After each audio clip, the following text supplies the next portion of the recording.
Mula pa noong simula ng panahon, ang banal na isa, si Hera White, bumababa minsan bawat dekada.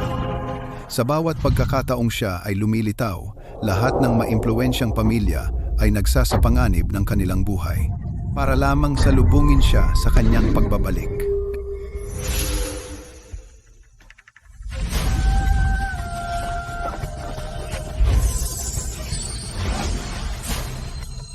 Ang alamat ay nagsasalita tungkol kay Hera na kayang buhayin ang mga patay at utusan ang pulso ng lahat ng nilikha. Sino man ang makakuha ng pabor ng banal na isa ay makakamit ang mundo. Ang mga Brown ng Jaron ay bumabati sa iyong pagbabalik, Miss White. Ang dekada ni Miss White kasama ang mga Brown ay sa wakas ay natapos na. Mr. Quill Sr., napakaraming mga elite ang humihingi ng tulong ng banal na isa, kasama na ang mga dakilang angkan. Ang mga Quill ay isang maliit na sambahayan lamang. Kaya ba natin ito? Wala tayong pagpipilian. Ang mga demonyo ay sumasalot sa aming pamilya, nagdudulot ng walang katapusang sakuna at hindi mabilang na kamatayan. Tanging ang banal na isa ang makapagliligtas sa atin mula sa lubos na pagkawasak. Miss White, mangyaring lumapit upang iligtas ang mga Quill mula sa krisis na ito. Ang aking pamilya ay maglilingkod sa iyo ng tapat, nang walang kapabayaan, kahit na ano. Umalis na ba si Miss White kasama ang ibang pamilya? Iyon, ibig sabihin, tinalikdan na tayo ng langit. Lahat ng mga buhay na iyon. Tinalikdan na tayo ng langit. Ang mga Quill ng Livar.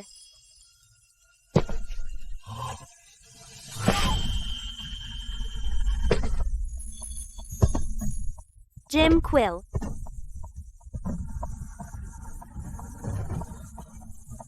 Ikaw ay nagpatira pa ng 9,999 beses. Ang iyong katapatan ay umabot sa akin. Mabuti. Sasama ako sa iyo at poprotektahan ang iyong pamilya sa loob ng isang dekada. Hindi isang araw pa, hindi isang araw kulang. Sa sandaling matapos ang panahon, alis ako. Salamat, Miss White. Salamat sa pagligtas sa amin. May demonyong naninirahan sa bahay ng Quill. Inaalis ang kanilang kayamanan, iniiwan silang nasa bingit ng pagkawasak. Miss White, iligtas mo ako? Ang demonyong ito ay isinilang ng langit at lupa. Hindi ito mapapatay, selyuhan, at dalikayin lamang.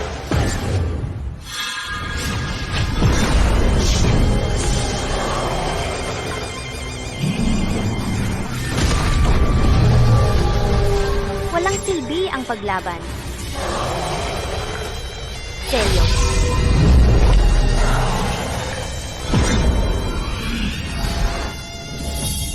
Tinatakpan ko ang aking mga mata nito upang bulagin ang langit. At gagamitin ko ang aking dekada rito upang dalisayin ang demonyong ito. Salamat sa pagligtas sa akin, Miss White. Tandaan mo ito. Kung iginagalang at pinagkakatiwalaan ako ng iyong pamilya, pananatilihin ko kayong ligtas. Ngunit kung kayo ay magiging walang utang na loob, hahampasin kayo ng langit at puputulin ang inyong mga biyaya.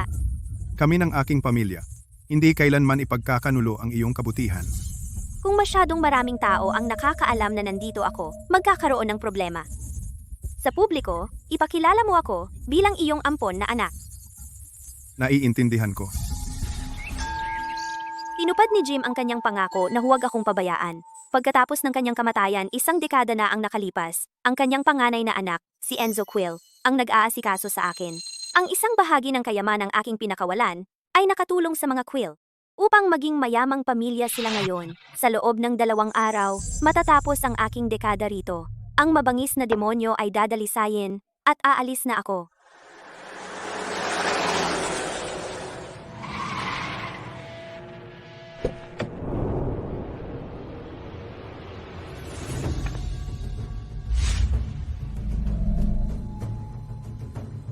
Miss Quill, dito po.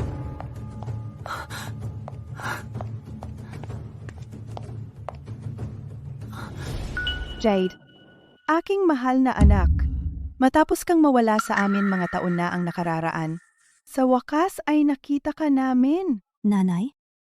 Akala ko hindi na kita makikita pa.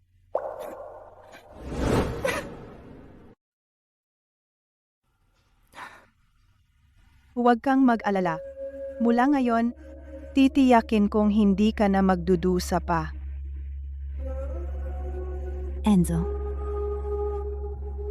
Bumalik na ako. Natutuwa ako. Ito ay siguro ang peking tagapagmana na nagpanggap na ako at ninakaw ang buhay na dapat ay akin. Hera, tama? Peking tagapagmana? Kawili-wili. Alam mong inimbitahan ako ng tatay mo rito. Hindi ibig sabihin na hindi ka peke. Jade, huwag kang bastos. Si Miss White ay hindi peking tagapagmana. Siya ang ating pinagpipitagang bisita. Ang kapatid mo ay walang sinabing masama. Bakit mo siya sinisigawan? Ang kanyang damit at mga aksesorya ay halatang mahal. Siya ay nabubuhay ng maayos matapos nakawin ang identidad ko. Hindi ko iyon papayagan. Kailangan ko siyang alisin. Nanay, ang kahina-hinala ng pinagmulan niya. Baka naman, anak ba siya ni Daddy sa iba? Ano? Mukha nga siyang kamukha ni Jim. Natatakot kang magpakita ng mukha dahil kamukha mo ang tatay ko, di ba? Sampalin mo siya.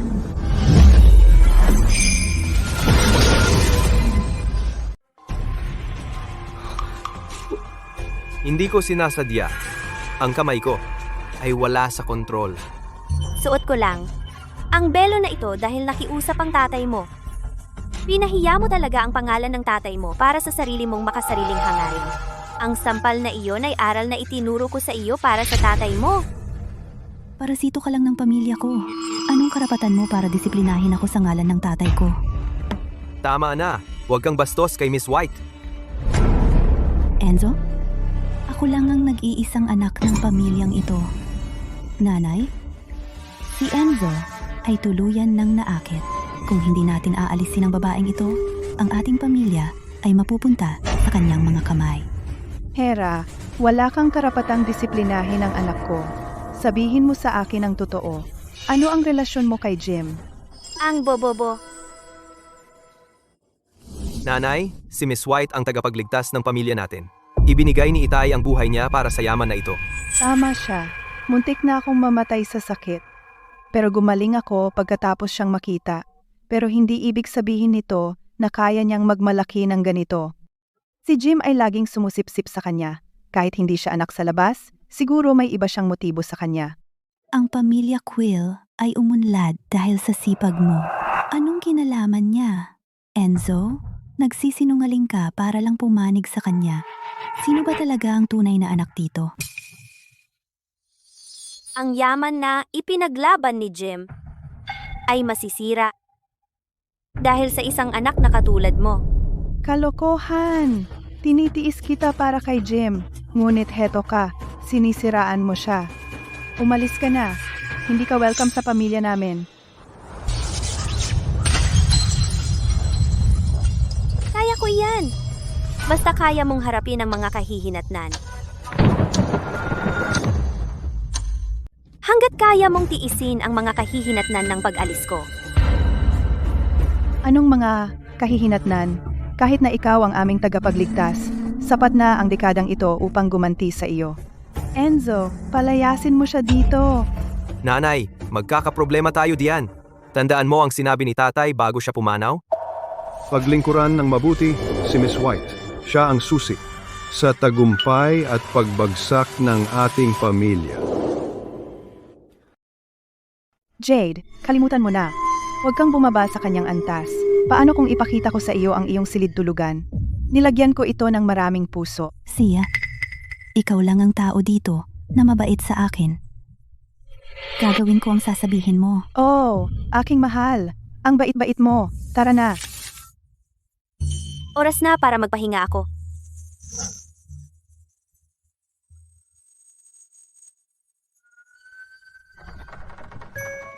Jade, ito ang iyong silid tulugan. Maraming pagsisikap ang inilaan ko dito. Gusto mo ba ito? Kung hindi mo gusto, agad ko itong ipapabago. Ang laki at ganda. Salamat.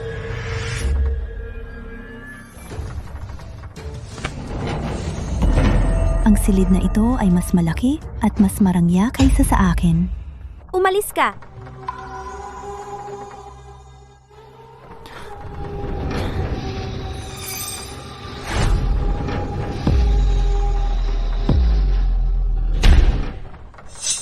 Bulag siya. Hindi niya alam ang basura sa kayamanan. Pero siya'y nakakakuha ng mga magagandang bagay. Kalimutan mo na siya. Naghandog ako ng sorpresa para sa iyo.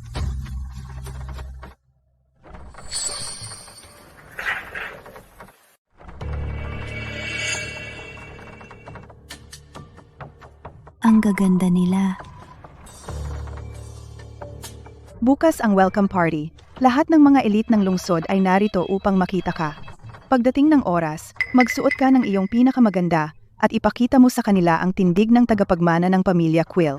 Ipapakita ko sa kanila kung ano ang tunay na tagapagmana ng pamilya Quill. Hera, paano ikaw, isang peking tagapagmana, magkaroon ng mas magandang buhay kaysa sa akin? Pagkatapos mong mapalayas, saka magsisimula ang magagandang araw ko. Ang sosyal naman. Jade, kapag umasenso ka na, huwag mo akong kalimutan, bestie. Wala yan. Si Hera, mas malaki pa ang kwarto niya kaysa sa akin. Hindi ba talaga siya anak ng tatay mo na ilehitimong anak? Sabi ng kuya ko, hindi raw nag-cheat si Daddy. Siya ba talaga ang magiging asawa ng kuya mo? Kung siya ay maging hipag mo, magiging mahirap ang sitwasyon mo. Imposible. Kung siya ay maging hipag ko, hindi ba ako lubos na sunod-sunuran sa kanya? Hindi mo ba sinabi na siya ay may belo sa mata at bulag? Narinig ko na ang mga mata ng bulag ay kulubot at nakakatakot. Kaya siguro siya may suot na belo dahil takot siya na si Enzo ay madidiri kapag nakita ang pangit niyang mga mata. Basta kumuha ka ng litrato ng kanyang mga mata, mamumuhi ang kuya mo sa kanya. Kapag nangyari iyon, magiging napakadaling alisin siya. Hindi sapat iyon. Pinahiya niya ako ngayon, kaya gagantihan ko siya sa welcome party bukas.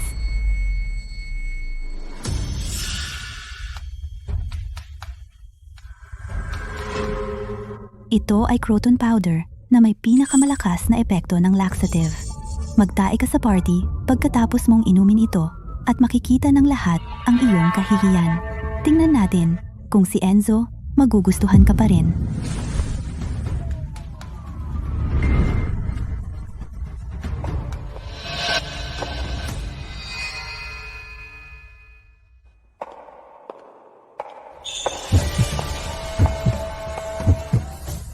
Ano iyon? Hera, bago ako dito. Hindi ko alam ang sistema at na-offend kita, kaya nagdala ako ng tsaa bilang paghingi ng tawad. Iwan mo lang dyan. Ngayon, kailangan ko na lang ng litrato ng kanyang mga mata.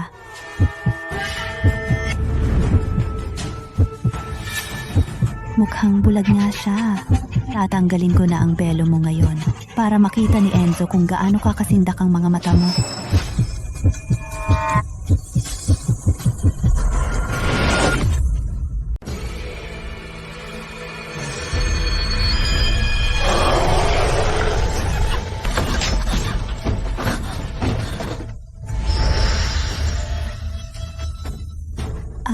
Anong nangyari? Ano ang problema? Hindi ka ba naghahain sa akin ng tsaa? Bakit ka biglang sumigaw? Wala. Nadulas lang ako, natisod ako, at nahulog. Ibibigay ko na sa iyo ang tsaa. Eto.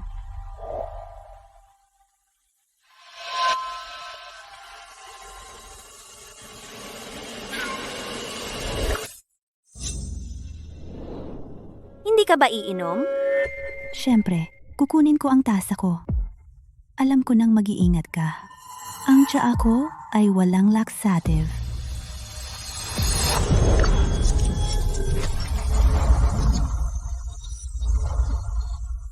Ang bastos.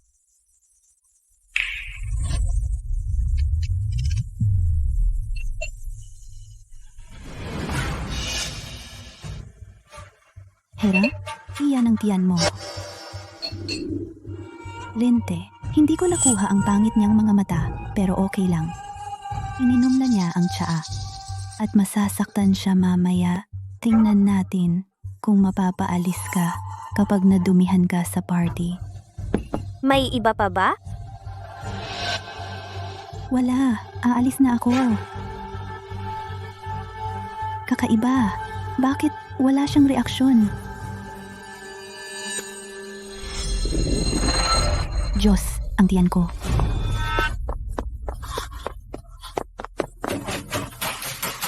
Buksan mo ang pinto. Sino ang nasa loob? Lumabas ka. Buksan ang pinto. Malapit na akong sumabog.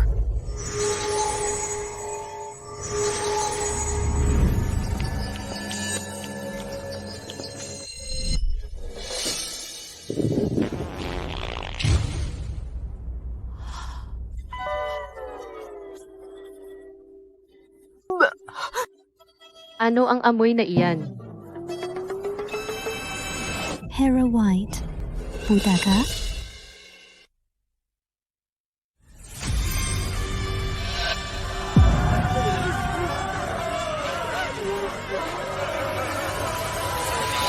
Tatay? 3 araw na simula nang pumanaw ka at ayaw mo pa ring ipikit ang iyong mga mata. Ang takip ng kabaong parang binibigatan ng mga bato. Sa bawat pagtatangka naming iangat ito, ito'y gumuguho ng mag-isa. Tatay, anong natitira mong gawain ang hindi mo natapos? Nakakita ako ng liham sa ilalim ng unan ni tatay. Hindi pa dumarating ang aking oras. Nakabitin ako sa limbo. Tanging si Hera White sa sambahayan ng Quill ang makapagliligtas sa akin. Sabi ni tatay, hindi pa siya patay. Pero 3 araw na siyang hindi humihinga. Siya ay matalas at matatag. Marami siyang ginawang tawag sa buhay at hindi kailanman nagkamali. Itong si Hera White na binanggit niya ay dapat na may kakayahang buhayin siya mula sa mga patay. Ihanda ang mga kailangan. Pumunta sa tirahan ng Quill upang hilingin kay Miss White na iligtas si tatay. Tingnan mo lahat ng mamahaling sasakyan at regalo. Ganyan ang buhay ng isang tagapagmana. Ginang Quill, nakakatanda, ang Starks, ang pinakamayamang pamilya sa Carno, darating ngayon. Sabi nila may importante raw. Ang Starks ay isa sa pinakamakapangyarihan sa rehiyon. Kahit ang gobernador ay iginagalang sila, bakit bigla silang dadalaw? Ma, ngayon ang welcome party ko. Baka sinasamantala nila itong pagkakataon para mag-propose. Sana pala anak ko, kararating mo lang at nagdulot ka na ng napakagandang swerte para sa ating pamilya. Aayusin ko na ang party ngayon. Palitan ang pagkain sa kusina. Naiintindihan. Jade, mag-ingat ka. Ang kapatid mo ay naengkanto na ng babaeng bulag na iyan. Kung masira niya ang kasunduan sa Starks, mas lalong lalala ang sitwasyon. Relax. Tara na.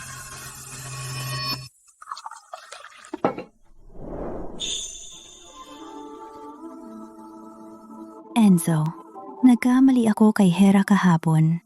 Kaya ngayon, gusto ko siyang makasama ng mag-isa. Pero Nagsawa na ako sa matatamis.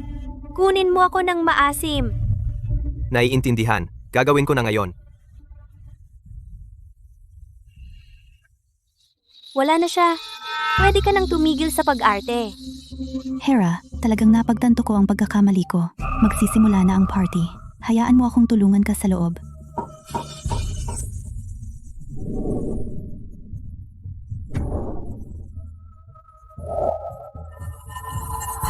Ang yabang. Ipapahiya kita sa harap ng mga elite ng buong rehiyon. Tingnan natin kung mayabang ka pa. Tara.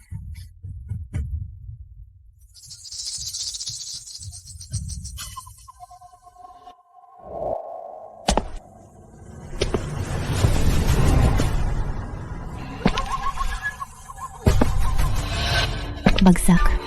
Bagsak ka sa mukha. Ito ang kabayaran sa pananakit mo sa akin.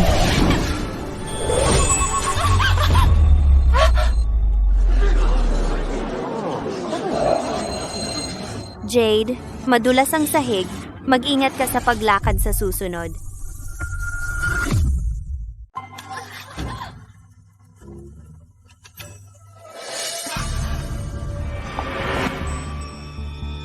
Hera White.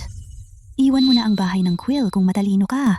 Kapalit ka lang. Sina nanay at tatay ay namiss ako. Na yon? Bumalik na ako.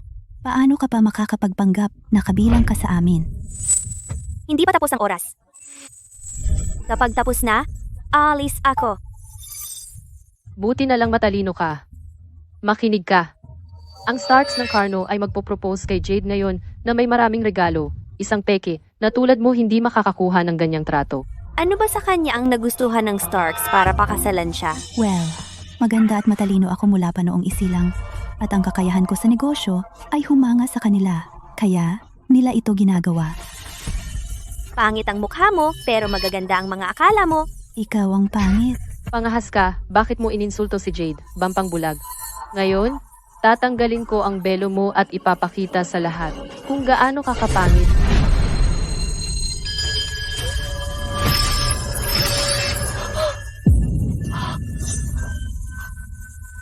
Ano?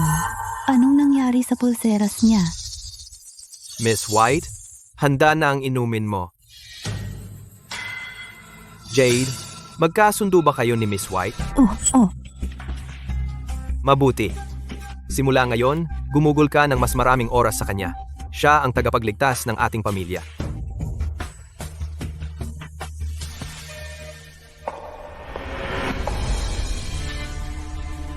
Lahat, salamat sa pagdalo sa welcome party ng aking pamilya. Pagkalipas ng 20 taon, natagpuan ko na ang aking nawawalang anak na babae, Jade Quill. Jade, umakyat ka rito para makita ka ng lahat.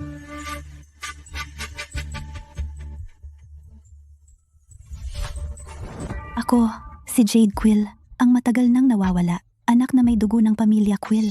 Tandaan ninyo na huwag akong ipagkamali sa iba. Tungkol sa iba na iyon, siya ay isang ampon na anak at walang kaugnayan sa amin sa dugo. Miss Quill, ang funny ninyo. Wala kayong pagkakapareho. Paano namin kayo mapagkakamali? Masasabi kong si Hera ay halos bahagi na ng pamilya. Pamilya tayong lahat at mas matanda ako kay Hera ng 6 na buwan. Hera, samahan mo ako rito at tawagin mo akong ate. Kapag ginawa mo iyon, bilang ate mo, siguradong aalagaan kita. Gusto mong maging ate ko? Hindi mo kaya? Hindi mo kaya yan. Nanay, ang ating pamilya ay malaki at respetado kung saan mahalaga ang asal. Kung malaman ng mga Stark ang ganitong masamang asal at kanselahin ang kasunduan, malaking dagok ito sa atin. Tama ka. Kailangan nating ipakita ang ating asal. Si Hera ay nabubuhay sa ating tulong sa loob ng maraming taon. Hindi ako nagreklamo at palagi ko siyang itinuring na sarili ko. Hera, tama lang na tawagin mo si Jade, na iyong nakatatandang kapatid na babae. Ginoong Stark, ang mansyon ng Quill ay nasa unahan. Magmadali tayo. Kailangan nating hingin kay Giengeng. White na sumama sa atin at iligtas si Itay.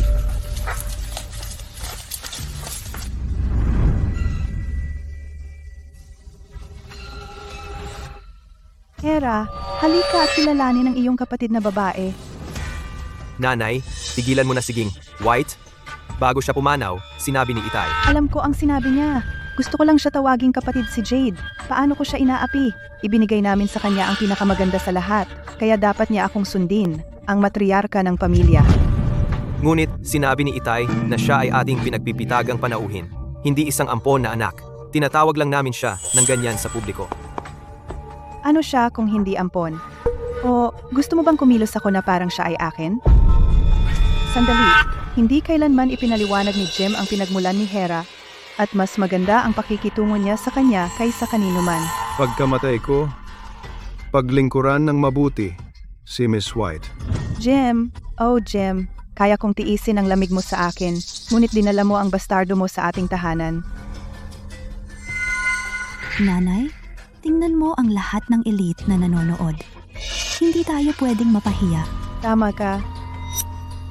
Hera, dahil nakatira ka sa amin, kailangan mong sundin ang aming mga patakaran. Tawagin mong kapatid si Jade ngayon din. Hindi siya karapat-dapat. Ako, inuutusan kitang gawin ang sinasabi ko. Ikaw rin ay hindi karapat-dapat. Ang kapal ng mukha mo, ikaw na demonya. Sobra ka nang nasira ng layaw. Dahil tumanggi ka, wala nang dahilan para manatili ka rito. Seguridad? Palayasin ninyo siya. Nanay, Maaari akong umalis kung gusto mo. Ngunit kapag ginawa ko iyon, ang demonyo ay makakawala at lalamunin ang iyong pamilya. Una sa lahat, Bakit kayo nakatayo diyan? Hulihin siya. nandito na ang mga Stark. Nandito sila para manligaw? Nagkaroon ka ng pagkakataon, ngunit sinayang mo ito. Ngayong nandito na ang mga Stark, sila ang magtuturo sa iyo ng leksyon para sa akin.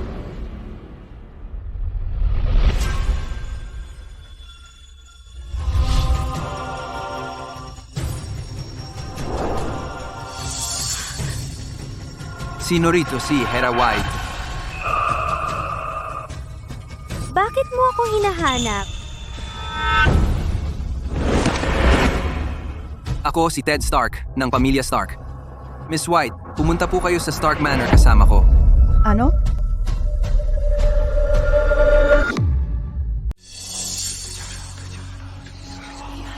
Hindi ka ba pumunta dito ngayon para mag-propose ng kasal? Hindi po, ma'am. Pumunta ako dito para hilingin kay Miss White na sumama sa akin. Z. Alam ko na. Bakit siya gusto ng mga Stark? Bobo siya at mayabang. Hindi pa natatapos ang kasunduan ko sa mga Quill. Hindi ako makakasama sa iyo. Pakiusap, umalis ka. Miss White, nasa kritikal na kondisyon ng tatay ko. Pakiusap, iligtas mo ang kanyang buhay. Mr. Stark, pakiusap, tumayo ka. Si Hera ay isang dalaga lang. Paano siya hindi makakapunta kung iyon ang gusto mo? Kunin ang upuang rosewood na may leather na upuan para kay Mr. Stark. Bakit ako kalaban ni Hera sa lahat? Ako ang gusto ng mga Stark. Hindi ko siya pwedeng hayaan na makuha ang mga iyon. Hindi ba pumanaw si Mr. Stark Sr. 3 araw na ang nakalipas? Miss White, ang aking ama ay hindi payapa, kahit na 3 araw na sa bulwagan ng alaala. Sumulat siya sa kanyang huling liham, na ikaw lang ang makakapagligtas sa kanya.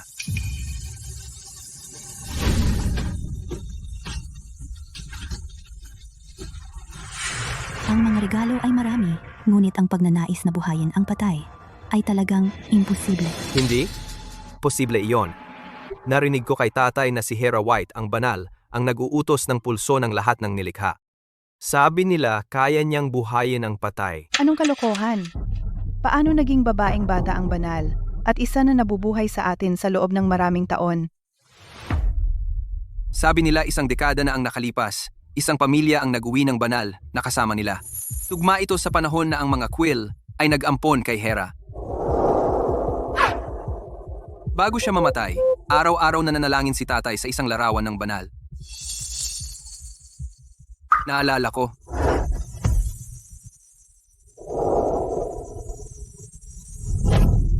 Miss White, maaari ko bang malaman kung may markang hugis ulap ka sa tabi ng iyong mata?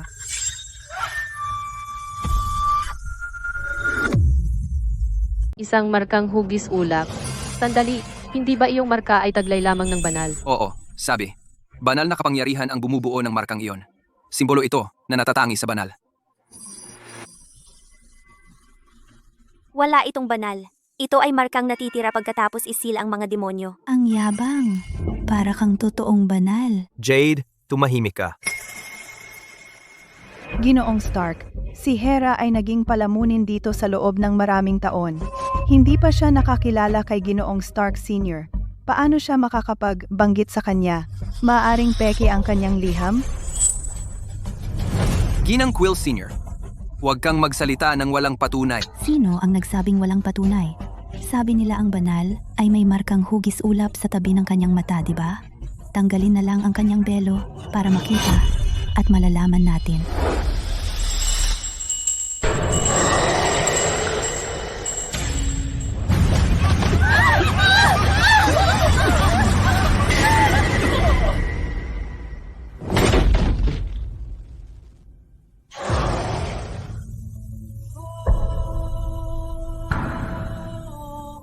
Anong nangyayari? Anong nangyari?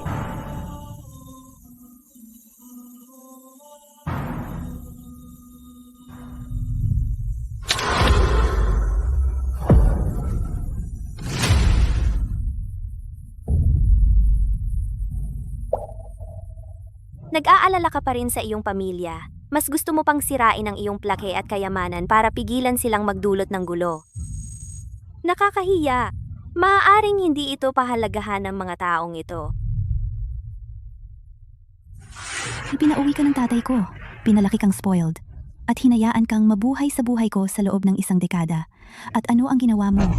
Sinira mo ang kanyang memorial plaque. Oo pare, paano niya nagawa yon? Nakakaloka. Jade, ang plaque ay nahulog ng mag-isa. Paano naging kasalanan ni Binibining White iyon? Nabasag ang plaque noong nasa kanyang mga kamay ito. Nakita ko ito ng malinaw. Hindi ka banal. Ikaw ay isang malas na gustong sirain ang aming pamilya. Si Jim ay isang matuwid na tao, pero nagkaroon siya ng istorbo na tulad mo.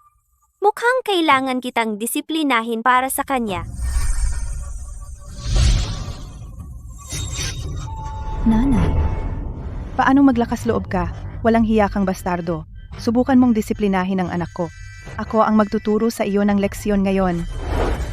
Nanay?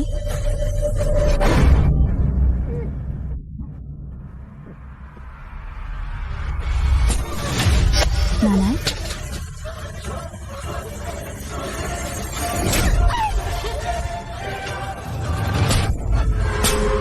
Hindi siya tumitigil. Nanay? Namamaga ang mukha niya. Baliw na ba siya? Lahat ng nangyari ngayon ay may kinalaman kay Miss White. Mukhang may kakayahan siya. Miss White, mali ang nanay ko. Patawarin mo siya. Kapag nagsimula ang parusa, dapat siyang magsampal sa sarili ng 99 na beses. Hindi siya titigil hanggat hindi niya natatapos. Maghintay ka, matatapos din siya. Nanay?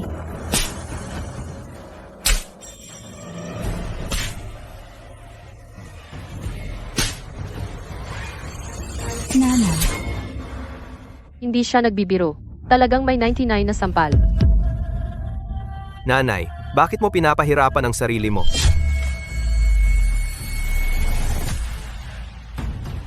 Paanong ginamit mo ang isang kasuklam-suklam na pandaraya laban sa akin? Walang disenteng tao ang makakaalam ng ganyang masamang mahika. Ito ba ang ginawa ng nanay mo noon para akitin si Jim?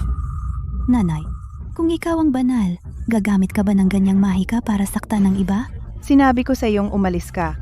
Umalis ka na dito ngayon din. Nanay, tigilan mo na si Miss White. Enzo, hindi mo pa ba naiintindihan? Nilagyan ka niya ng sumpa. Miss White, ayaw kayo ng mga quill. Ngunit tiyak na gusto ka ng aking pamilya. Hanggat handa kang pumunta, tatanggapin kita ng may pinakamataas na karangalan. Ituturing ka namin 100, hindi 1,000 beses na mas mabuti kaysa sa ginawa ng mga quill. Ang pagkuha ng pag-aproba ng mga Stark ay nangangahulugang sigurado na siya habang buhay. Maaari siyang palayasin, ngunit hindi maaaring kunin ng mga Stark. Paano naman ang isang lalaking kasing galing ni Ted Stark ay maging kanya?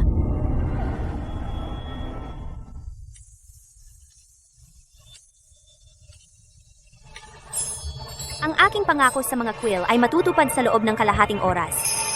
Sa hating gabi, maghanda ng 6 na mamahaling kotse at 100 na attendant na handa. Aalis ako kasama mo. Oo, syempre. Gagawin ko ito ngayon. Umalis na. Jim, ipinagpalit mo ang 20 taon ng iyong buhay para sa yaman ng iyong pamilya. Ipanalangin mo na ang iyong mga inapo ay mapanatili itong buo.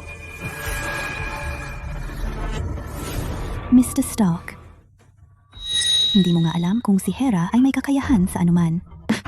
Paano kung kumapit lang siya sa inyong pamilya sa loob ng isang dekada tulad ng ginawa niya sa amin? Bakit hindi mo ako hayaan? Binabalaan kita. Ang pagsalungat kay Miss White ay nangangahulugang pagsalungat sa aking pamilya. Ikaw, Hera White, nagpanggap ka bilang banal at inakit mo si Enzo. Ngayon, kahit si Mr. Stark ay nahulog na sa ilalim ng iyong engkanto. Ngayon, hihilahin ko ang talukbong na iyan at ilalantad ang iyong tunay na kulay. Tinatanggal niya ang talukbong. Jim Quill nagmakaawa, nagsumamo, at ibinigay ang 20 taon ng kanyang buhay para sa talukbong na ito. Kapag natanggal ito, lilitaw ang demonyo, mawawala ang yaman ng inyong pamilya, magdadala ng sakuna. Tungkol naman sa'yo, masisira ka ng halimaw at magiging sisidlan nito. Sigurado ka ba dito? Hindi mo ako maloloko.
Miss White, talagang siya ang banal.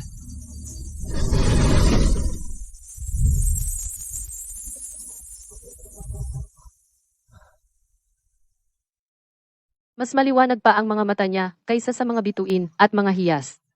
Isang sulyap lang niya, parang, lubos akong nalinis. Pero wala siyang markang hugis ulap. Hindi siya ang banal.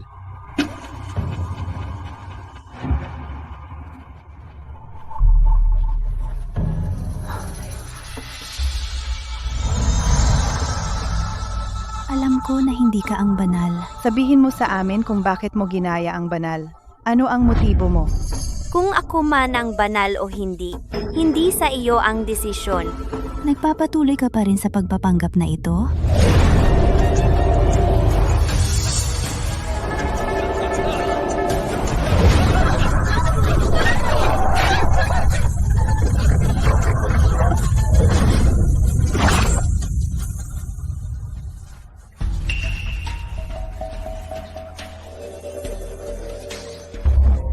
Noong minsan, sinabi ni tatay na ang pang-aapi kay Miss White ay hahantong sa pagkawasak ng ating pamilya.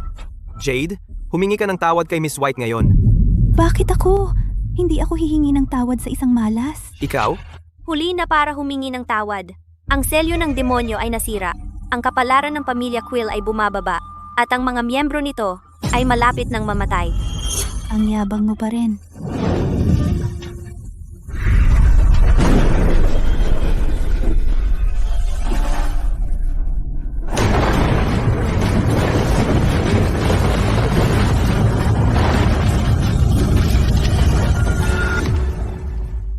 Tingnan, may apoy.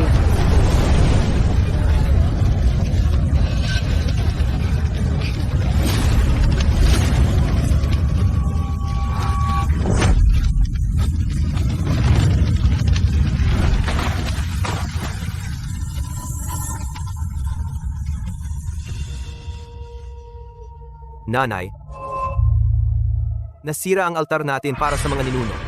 Eksaktong gaya ng hinula ni Miss White. Jade Quill, tumanggi kang makinig at tinanggal mo ang belo ni Miss White. Masaya ka na ba ngayon? Nanay, Ano ang sinasabi mo? Paano nakaugnay si Jade dito? eksakto. Hindi ba siya marunong ng mahiga? Baka siya ang nagsimula ng apoy. Sa simula pa lang. At Rhea, Jade! Miss White, si Jade, at ang nanay ko ay naging hangal. Ako na ang hihingi ng tawad para sa kanila. Pakiusap, bigyan niyo ng isa pang pagkakataon ang aking pamilya. Ang inyong panahon ay lumipas na. Ang demonyong tinatakan ko sa loob ng 10 taon ay makakawala at maghihiganti. Ang iyong pamilya ay nakatakdang mapahamak. Mapapahamak ang pamilya mo. Ano ang sinabi mo? Pinakitunguhan kita ng mabuti sa loob ng 10 taon. Ngayong nasira na ang ating altar. Sinusumpa mo pa kami? Nanay, ikaw.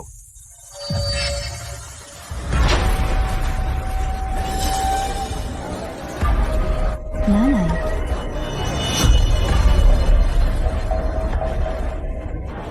Anong nangyayari?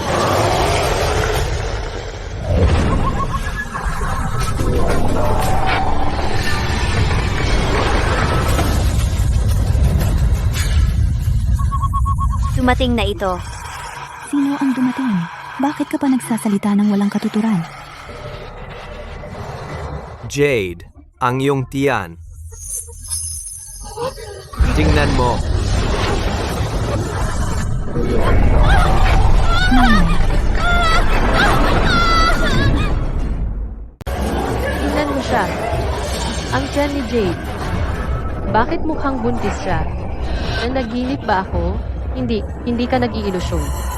Nakikita ko rin, ito ang kanyang kaparusahan. Ang demonyo ay sumapi sa kanya. Talagang sumapi ang demonyo sa kanya.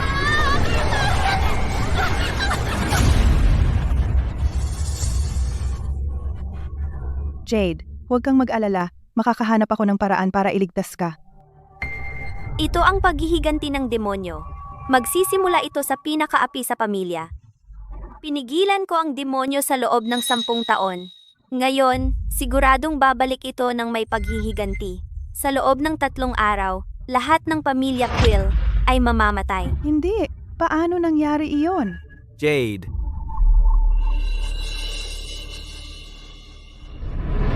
Miss White, pakitulungan si Jade. Ang proteksiyong anting-anting na nakuha ni Jim para sa iyo ay mismong talukbong na ito. Ngayong tinanggal mo na ito mismo, huli na para gumawa ng iba pa. Ang mga quill ay napahamak. Tawag ng doktor. Opo. Jade? Jade?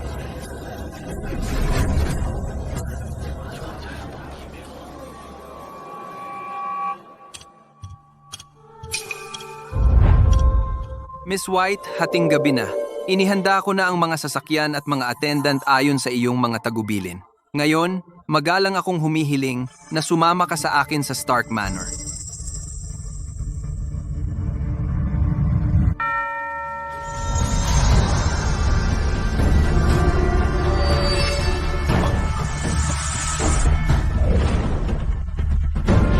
Dito.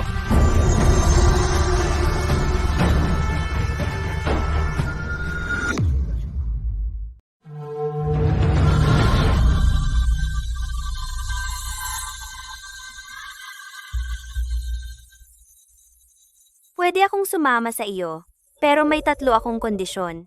Oh, Huwag mo akong tanungin. Huwag kang lalapit ng 3 talampakan. Huwag mo akong pigilan sa pag-alis. Kaya mo ba iyon? sigurado po, Miss White. Sa pamilyang Stark, ang iyong mga pangangailangan ay laging nauuna.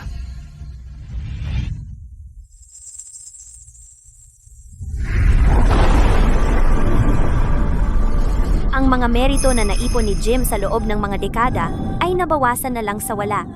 Kapag ang demonyo sa tiyan ni Jade ay sumipsip ng lahat ng kayamanan ng pamilya, ang mga Quill ay lubos na masisira.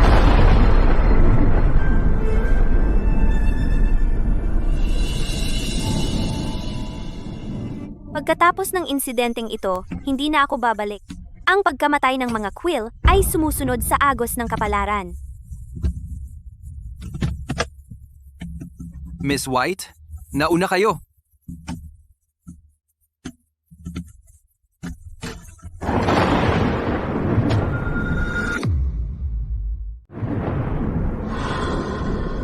Doktor, kamusta siya? Ang pulso ni Miss Quill ay sobrang mabilis at marahas. Parang may dala siyang halimaw. Halimaw? Ano? Tama na naman si Miss White. Ang demonyong sumasama sa atin, talagang nabasag ang selyo nito. masisira ang aming pamilya. Tigilan mo ang kalokohan na yan. Doktor, baka nagkakamali ka? Suriin mo siya ulit. Mahigit 20 taon na akong nagpa-practice ng medisina. Wala pa akong namaling diagnosis. Lalong lalakas ang halimaw na ito. Sa 3 araw, sasabog ito mula sa kanyang katawan. Pakiramdam ko hindi siya makakaligtas sa pagsubok. Ngayon, si Miss White lang ang makakapagligtas sa iyo at sa ating pamilya. Nanay, kailangan nating pumunta sa Stark Manor ngayon at humingi ng tawad. Ako, humingi ng tawad kay Hera? Hindi ako magpapakumbaba para sa isang pekeng tagapagmana. Ikaw ay isang manggagamot na peke, nagsasalita tungkol sa isang demonyo. Siguradong pinadala ka ng babaeng si Hera para pilitin akong humingi ng tawad sa kanya, di ba?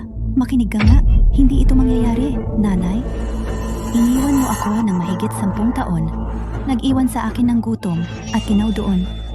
Nagdulot ito sa akin ng malalang sakit. Kapag ito ay sumiklab, sumasabog ang tiyan ko. Kasalanan ko ito. Ginawa ko ito sa iyo. Pagkek kang doktor. Umalis ka na, ngayon. Nanay, Sige, kung ganoon, tinawag mo akong peking doktor, ha? Tiyak na mamamatay ka sa loob ng 3 araw. Doktor, teka! Nanay, una mong pinalaya si Miss White at ngayon galit mo ang doktor. Sisirahin mo ang ating pamilya maaga o huli.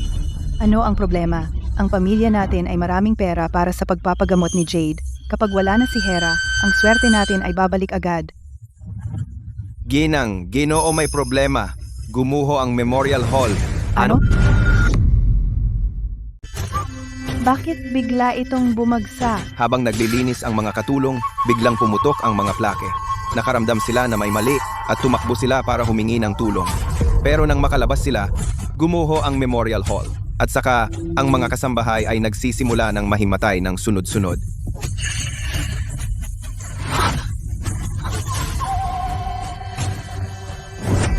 Anong problema? Gising! Ayos ka lang? Gising! Ito ang paghihiganti ng demonyo. Magsisimula ito sa pinakawalang swerte sa pamilya.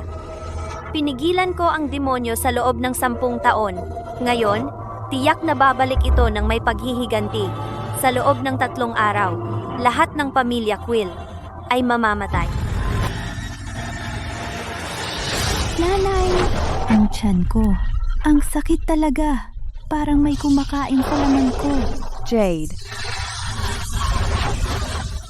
Jade. Jade? Tapos na tayo. Tapos na ang mga Quill. Miss White, ito ang aming pinakamarangya at kaakit-akit na mga silid. Mula ngayon, mananatili ka rito. Si. Miss White, ang aking ama ay nasa Memorial Hall pa. Maari mo bang? Hindi pa oras. Kailangan kong magpahinga ng 2 araw bago ko siya mailigtas. Naiintindihan. Quote, may iba pa bang utos, Miss White?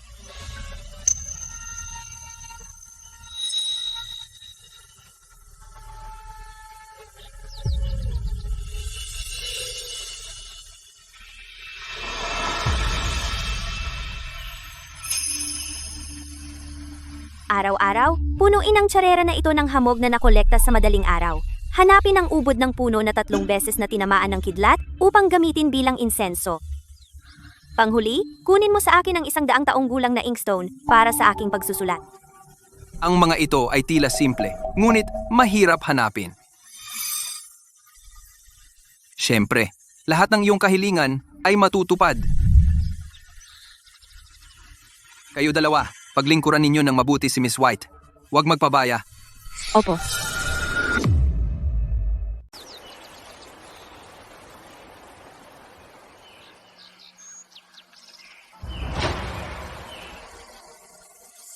Sinabi ni tatay na kung madadala natin si Hera dito, maililigtas siya. Pero 2 araw na ang lumipas. Bakit wala pa siyang ginagawa?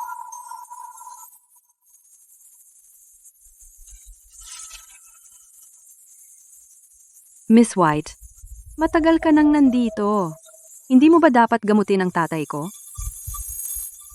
Hindi pa tamang oras. Kailangan nating maghintay pa. Pero,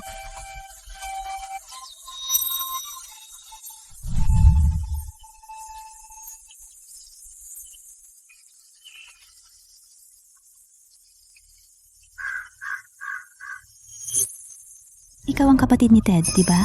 Kaibigan niya ako. May paraan ako para buhayin ang tatay mo.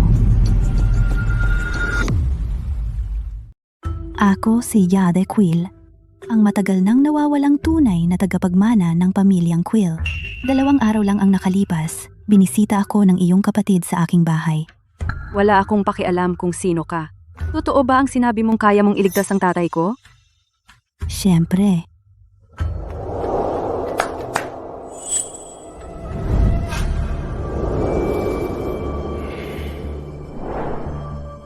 Ako si Tyson Wood, isang cultivator mula sa Mount Zonan. Ikaw si Mr. Wood, pinagpipitaga ng panauhin ng 5 pamilya ng Rivero? Titulo lamang iyon. Kung hindi ako hinilingan ni Miss Quill na tumulong, hindi ako mapaparito. Maraming salamat, Miss Quill. Hindi ko akalaing makukuha mo si Mr. Wood para tumulong.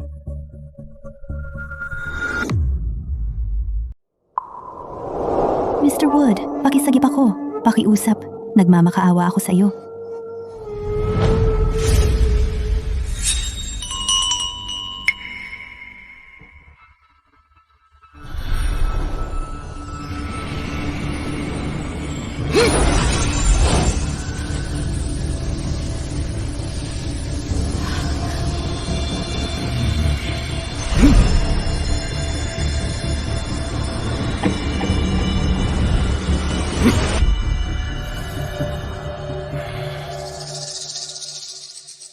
Dahil ang tatay mong si Jim ay minsang tumulong sa akin, gumamit ako ng isang artifact upang pansamantalang supilin ang demonyo sa iyo.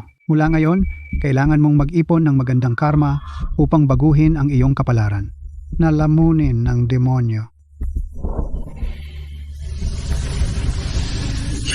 Kung gagawa ka ng masama, tiyak na lalamunin ka ng demonyo. Walang sino man sa iyong pamilya ang makakaligtas. Mr. Wood, may isa pa akong hihilinging pabor. Pakitulungan mo akong mag-ipon ng magandang karma sa pamamagitan ng pagligtas kay Mr. Stark Sr. Sa pamamagitan lamang ng pagtulong na ibalik si Mr. Stark Sr. mula sa patay bago gawin ni Hera ako makakasama sa pamilya Stark. Dito, Mr. Wood. Ang ganda ng lugar, kahit ang guest quarters ay napakagarbo. Si Miss White ay nakatira dito. Inayos ko na para sa iyo na nasa ibang lugar. Ang babaeng iyon ay may magandang buhay, nakatira sa isang lugar na marangya, kahit ang mga Quill ay hindi ako binigyan ng ganitong trato. Miss Stark, Ito ba ay para rin kay Hera? sinabi sa amin ni Ted na pagsilbihan ng mabuti si Miss White. Tinatrato namin siya ayon sa aming pinakamataas na pamantayan. Tuloy ka. Oh, Hera. Siya ay ganyan ding kapabaya noong nasa bahay siya namin. Wala siyang ginawa, talaga. Kung ako ang tatanungin, sinasamantala lang niya kayo. Maaaring si tatay ay nagkamali sa pagkakataong ito. Hera, panoorin mo lang habang inililigtas ko si Mr. Stark Sr. at ipapalabas kita rito. Miss Stark, magmadali tayo at ipagamot kay Mr. Wood si Mr. Stark Sr. ngayon. Siya.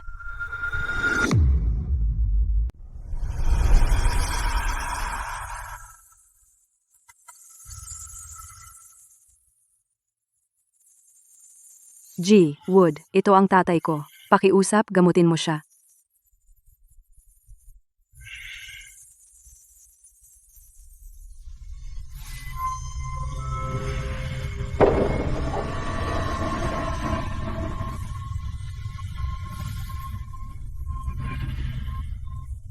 Napapalibutan siya ng puwersa ng kamatayan, ngunit mayroon pa ring bakas ng buhay sa kanya.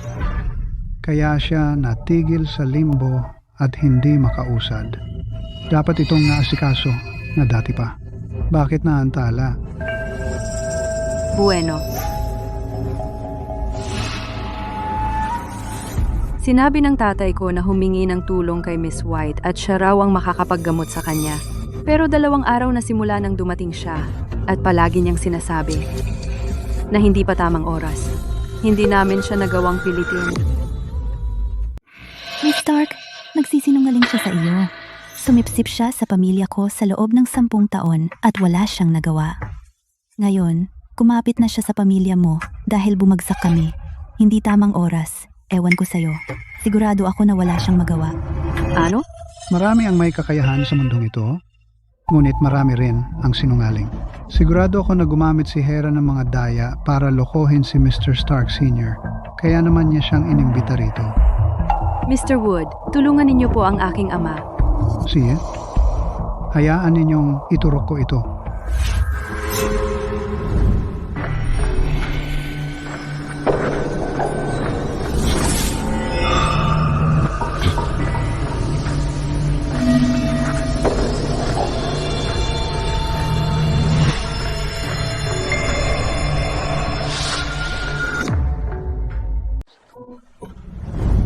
Genji, White, sinabi mo ba na magkakilala tayo sa nakaraang buhay? Sa nakaraang buhay mo? Naglingkod ka sa akin bilang iyong amo. Sa buhay na ito, ganun din ang dapat mong gawin. Anong problema sa akin? Bakit parang masaya ako na maging alipin niya? Ito ay hanging demonyo. Lalabas na ang isang demonyo. Hintayin mo ako!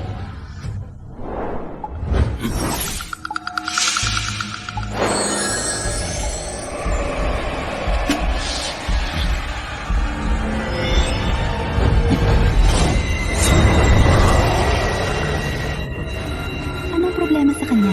Dapat ay nag-reincarnate na siya, pero sinapian siya ng demonyo sa kanyang huling hininga na iniwan siyang ganito. Demonyo? Kung gayon, maililigtas ba ang aking ama? Ito ba ay sobrang hirap para sa kanya? Baka dapat tigil na tayo. Sakto.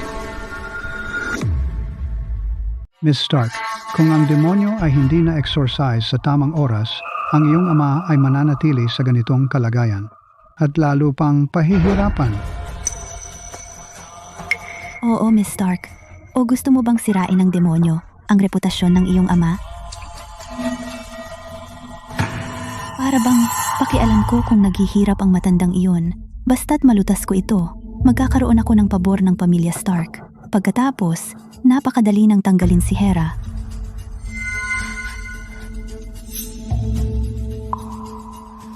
Sige, Mr. Wood, pakipahinga na ang aking ama.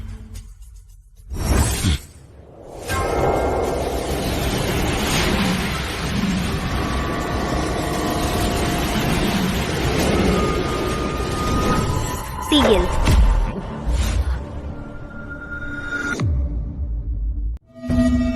Sino ka? Kritikal ang sandaling ito. Umalis ka. Huwag mo akong pigilan sa pangangasiwa. Gawin mo iyan ng isa pa, at lubusang aangkinin ng demonyong ito ang katawan ni Charles Stark. Narito ka ng ilang araw, ngunit nabigo kang makilala ang problema. Si Mr. Wood ay agad nakaisip ng solusyon. Nagmadali ka lang para pigilan siya dahil wala kang kwenta at ayaw mo pang pahintulutan ng iba na tumulong. Nagtitiwala ako kay Miss White. Sige, kung ganoon, gusto kong makita kung ano ang kayang gawin ng babaeng ito.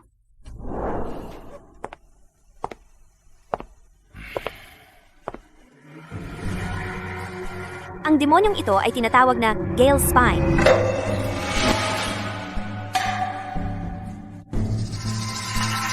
Gale Spine?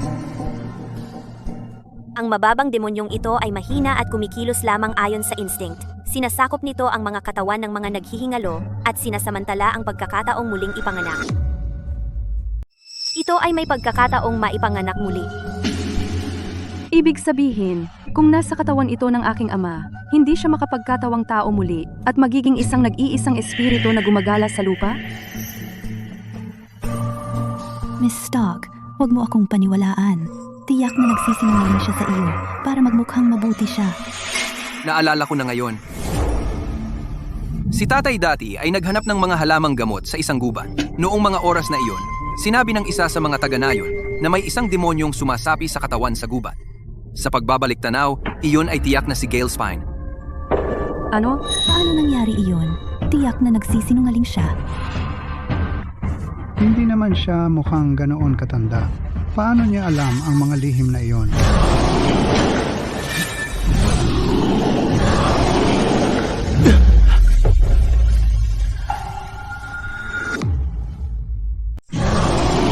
Tumataas ang dark energy mula sa katawan ni Mr. Stark Sr., kumakalat mula sa kanyang mga pulso hanggang sa kanyang dibdib. Malapit na itong umabot sa kanyang noo. Lahat iyan ay senyales ng pag-aari ni Gale Spine. Sa ngayon, mabilis itong nagsasama sa bloodline ni Charles.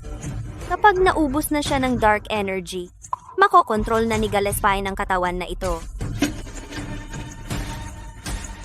Ano pang hinihintay mo, Mr. Wood? Ipasok mo na ang iyong mga karayom para pigilan ang pagkalat ng dark energy. Huwag mong gawin iyan.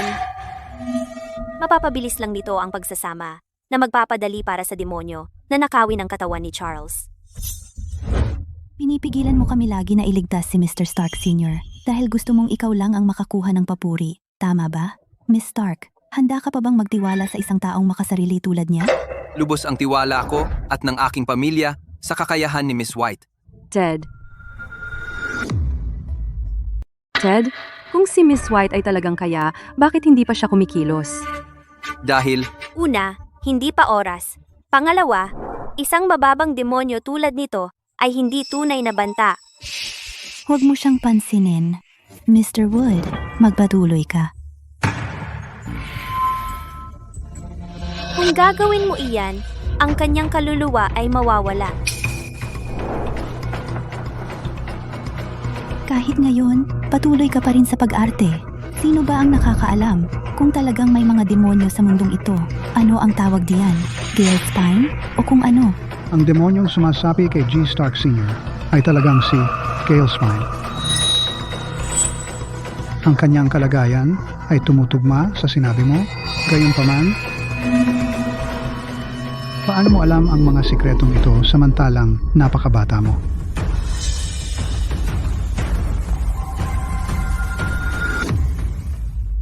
Hindi na kailangan itanong kung paano ko alam. Gawin mo lang ang sinasabi ko at itigil na ang mga karayom. Pinibini, marahil hindi mo alam, ngunit ang aking lolo ay dating lingkod ng banal. Siya ay gumala sa mundo kasama siya, sabay na nilupig ang mga demonyo at ang pamamaraang ito ng akupunktur ay ipinamana ng aking lolo matapos niyang matutunan ito mula sa banal mismo. Mababaw ang pagkaintindi mo dito. Hindi mo pa talaga masterado ang paglalagay ng mga karayom ng walang ingat, lalo lang lalala ang sitwasyon. Wala akong pakialam kung saan mo natutunan ang mga lihim na ito. Sapat na ang aking pamamaraan ng akupunktur para harapin ang isang mababang demonyo tulad ni Gale Spine. Kung ayaw mong tumulong, tumabi ka. Huwag mo na akong patagalin pa. Mr. Wood, maaari mo ba talagang iligtas ang aking ama? Miss Stark. Si Mr. Wood ay isang pinarangalan na panauhin ng 5 pamilya ng Rivero. Siyempre pwede mong pagkatiwalaan siya. Ang isang palamunin tulad ni Hera sa kabilang banda ay hindi karapat-dapat sa iyong tiwala. Kanina lamang ay pinagmamasdan ko si Mr. Stark Sr. Ngayon, sigurado ako. Siyempre kaya ko siyang iligtas. Kung gayon, Mr. Wood, Tulungan mo kami. Nina, hintayin mo si Miss White. Ted, makikita mo kung ano ang itsura ni tatay. Dahil tumanggi si Miss White na kumilos, si Mr. Wood na lang ang mapagkakatiwalaan ko.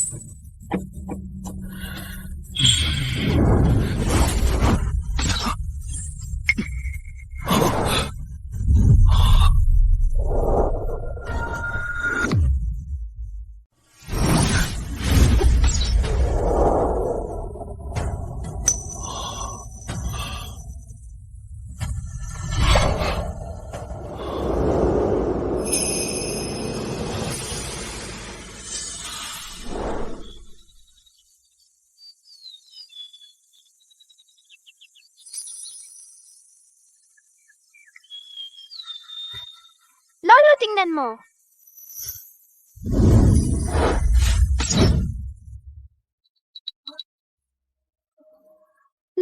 Ang galing nun! Siyempre, itinuro sa akin iyan ng banal. Paano nagawa ng binibining ito ang kaparehong ginawa ni Lolo? Paano naging posible ito?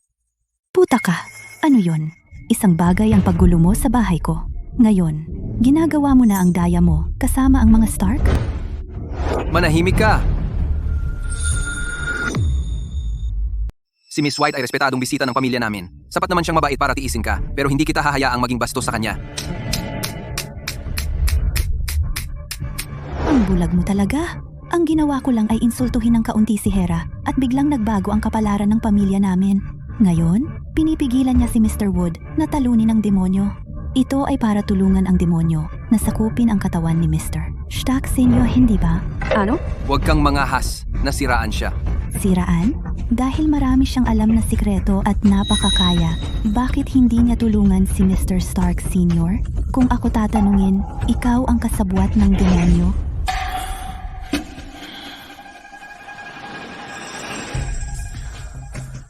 Miss White, gaano pa tayo maghihintay para sa oras na sinasabi mo? Kung hindi ka kikilos ngayon, hindi nakakayanin ng tatay ko. Kapag sinanib ni Gillespine ang isang katawan, ang tamang oras para kumilos ay kapag ito ay nagre-relax at lubusang nagpapakita ng anyo nito. Ngayon, narito na ang sandali.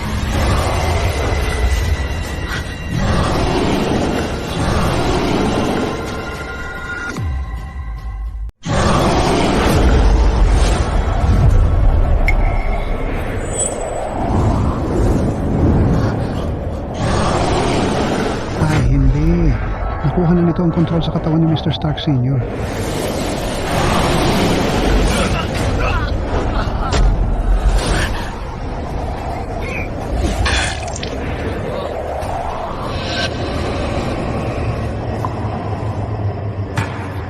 Lumakas ang kapangyarihan ni Gillespine.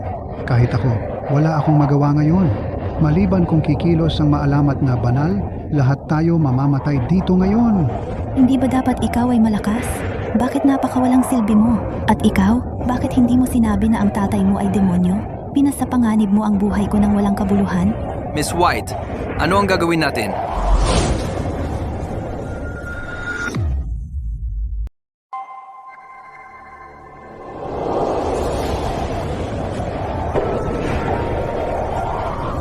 Genji, White, huwag kang lapit sa kanya.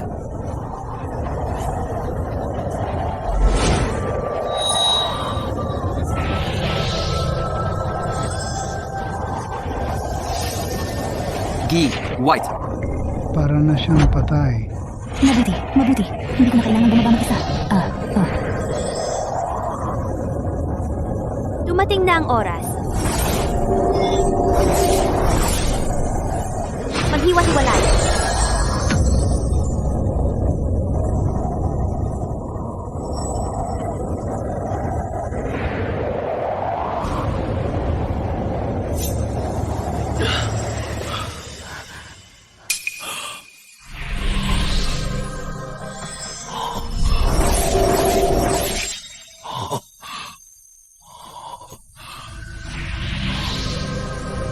Iyon ang selyo ng banal na isa.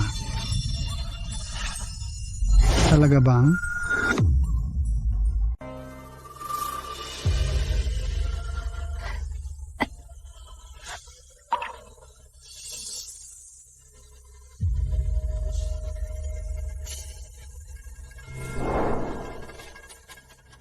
Ted, huminga si tatay. Miss White, iyang spell na ginamit mo ang malamat na Oresil? Ito ay simpleng spell lang na ginagamit ko. Wala itong pangalan. Siguro nagkamali ako. Salamat sa Diyos. Ayos lang si tatay. Tutulungan kitang tumayo, dahan-dahan. Tara.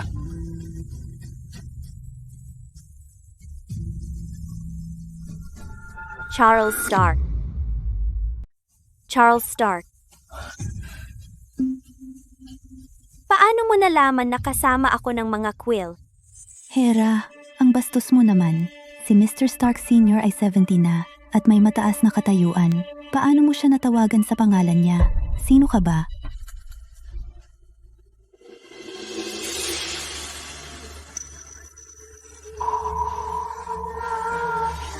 Binabati kita, banal na Isa. Tatay? Siya ba talaga ang banal na isa? Kayong dalawa, bilis, lumuhod. Batiin natin ang banal na Isa. Pagbati, banal na isa. Ano? Noong mga panahong iyon, magkasama naming hinanap si Jim pero siya ang unang nakahanap sa iyo at kinuha ka. Mamaya ipinaligawan niya ako ng isang larawan mo. Inilagay ko iyon sa Stark Manor at araw-araw akong nagdasal dito. Hindi ko ito kailanman pinabayaan. Dali, kunin mo ang larawan sa katabing bahay para makita ni Miss White. Opo, Ginoo. Parang itinakda ng tadhana na tayo ay magkita.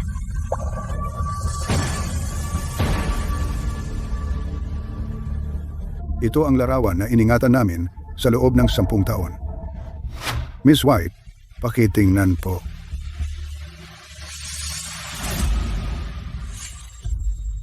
Ang mga Stark ay may minanang pagkabulag. Tingnan mong mabuti iyan. Siya ba ang babae sa larawan? Mukha silang magkamukha. Ang presensya ni Miss White ay katulad ng sa banal. Siya ay tahimik at makalangit. Siya nga ay kamukhang-kamukha ng banal, maliban na wala siyang markang hugis ulap. Matapos ang isang malapitang kamatayan, nanghihina na rin ang aking paningin. Miss, patawarin mo ako. Napagkamalan kitang ibang tao. Ayos lang. Ang likha ng mortal ay hindi makakatumbas sa totoo. Tatay, si Miss White ang nagligtas sa iyo. Salamat, Miss White, sa pagligtas ng aking buhay. Charles, huwag kang mag-obses sa banal. Gumawa ka pa ng mabubuting gawa at pananatiliin kong ligtas ang pamilya mo. Bitawan mo ang pagiging mas banal kaysa sa iba. Gusto mo lang makisama sa mga Stark, tama? Kung tatanungin mo ako, ang buhay ni G. Stark Sr. ay iniligtas ni G. Wood. G. Wood, hindi kita napansin. Humihingi ako ng paumanhin sa pagiging bastos. Oo, pasalamatan mo si G. Wood kung gusto mo. Dinala ko siya rito. Miss Quill, pinapuri mo ako. G. Stark Sr., ang babaeng ito ang sumagip. Nahihiya akong sabihin na wala akong naitulong. Tyson Wood, pinapunta kita rito. Hindi ba dapat nasa panig ka ako? Mahiya ka naman, Jade. Si Miss White ang nagpabagsak sa demonyo sa katawan ng tatay ko. Ted, huwag mo na siyang awayin.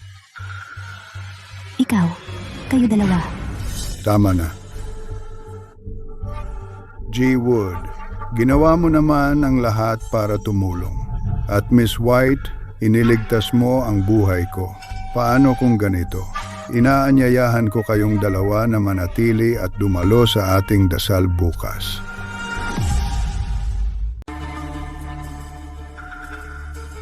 Tay, ano itong dasal na ritual? Bakit hindi ko pa ito narinig?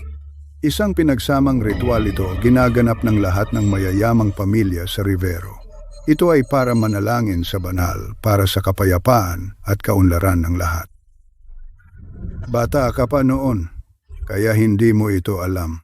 Narinig ko na ito. Ang ritual ba ngayong taon ay hino-host ng mga Stark? Ang mga pinuno ng iba't ibang mayayamang pamilya ay nasa Stark Manor bukas. Sa panahon ng ritual, masasaksihan pa natin ang banal na nagbibigay sa atin ng kanyang presensya. Hindi makakatawag ng kahit ano ang ritual. Mas mabuti pang gamitin ang oras mo sa mabubuting gawa. Ang banal ay natural na magpapala sa iyo. Huwag kang mag-alala, Miss White. Ang aming pamilya ay namimigay ng tulong at supply sa mga nangangailangan bawat taon. Ang ritual na ito ay paraan ko lamang upang parangalan ang banal. Kayo dalawa, handa na para sa ritual bukas. Siguraduhin walang magiging problema. Nakuha ko. Pahintulutan ninyo akong anyayahan kayong dalawa na manatili rito ngayong gabi at dumalo sa ritual ng panalangin bukas. Ayos lang ba iyon? Sige, ituturing ko itong pagkikita-kita ng mga dating kaibigan. Siya, paano nangahat ang isang peke na nagnakaw ng buhay ko sa loob ng 10 taon na makipag-agawan sa akin para sa lahat? Bakit siya nakakakuha ng lahat ng gusto ko? Ako ang dapat nasa itaas. Ako ang pangunahing karakter dito. Nakuha mo ang suporta ng mga Stark sa pamamagitan ng pagpapanggap na banal. Kaya ko rin iyan.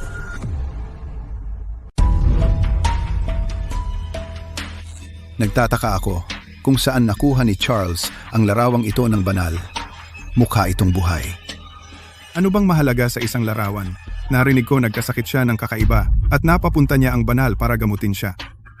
Hindi ba ibig sabihin noon magkakaroon tayo ng pagkakataon na makita ang banal ng personal at anyayahan pa siya sa bahay para sambahin? Kamakailan, ang negosyo ng pamilya ko ay hindi maganda. Paano kung ganito? Hayaan ninyo akong magkaroon ng pagkakataong ito na sambahin ang banal. Tigilan mo yan, Don. Ilang talo lang yan, di ba? Ang apo ko ay nasa kritikal na kondisyon. Dalhin mo siya sa doktor. Kung gayon, tingnan mo, kukuha ako ng ilang doktor para sa iyo. Huwag mong nakawin ang aking pagkakataon na sambahin ang banal. Sige, tama na. Ang banal ay kasama pa ng mga Stark. Kailangan ninyo ng permiso mula kay Charles. Narinig mo yan? Huwag mong nakawin ang aking pagkakataon. Ang apo ko, Wala nga rito si Charles, kaya bakit magpanic? ikaw, hoy, ikaw rin. Mga Ginoo, pakiusap. Kaya, ano ang tingin mo sa setup para sa ritual? Magaling. Charles, kami ay magkakasosyo sa negosyo. Ngayong nasa mahirap akong sitwasyon, tutulungan mo ba ako? Ang pamilya mo ay sobrang makapangyarihan. Hoy, sandali. May mga koneksyon ka sa lahat ng dako. Paano ka nagkakaproblema? Wala iyon sa punto. Tingnan mo, bukod sa mga kasalukuyang termino, para sa lahat ng kontrata sa pagitan natin, bibigyan kita ng dagdag na 3% na kita. Mr. Lane Sr., ang 3% ay hindi bababa sa Inas million. Para sa 10 kontrata sa isang taon, iyon ay 100 million. Ibabigay mo sa amin ang lahat ng iyon. 100 milyon lang iyon. Ano ang malaking bagay diyan? Charles, 3 henerasyon pa lang ang nakalipas. Ang ating mga pamilya ay may kaugnayan sa kasal. Mayroon tayong pinakamalapit na ugnayan. Kung tutulungan mo ako dito, ang bagong komersyal na kalye sa Obana ay magiging iyo. Mr. Judd Sr., yan ay isang abalang lungsod. Isang komersyal na kalye lamang doon ay maaaring nagkakahalaga ng ilang daang milyon. Sige na, Charles. Ano ba ang halaga ng pera? Hanggat tutulungan mo ako. Ang mga koneksyon ng aking pamilya ay nasa iyong pagtatapon.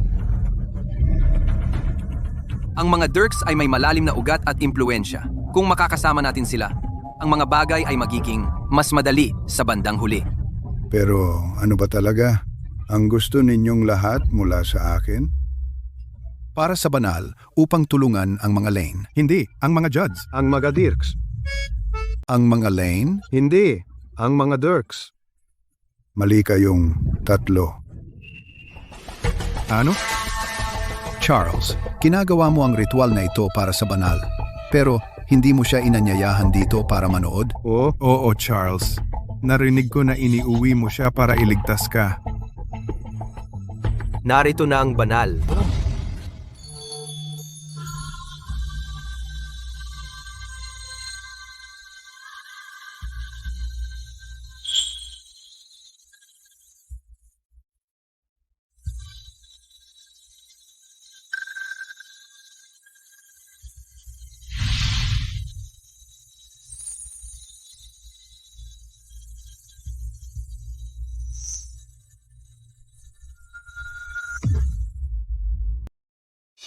Charles, ito ba ang banal?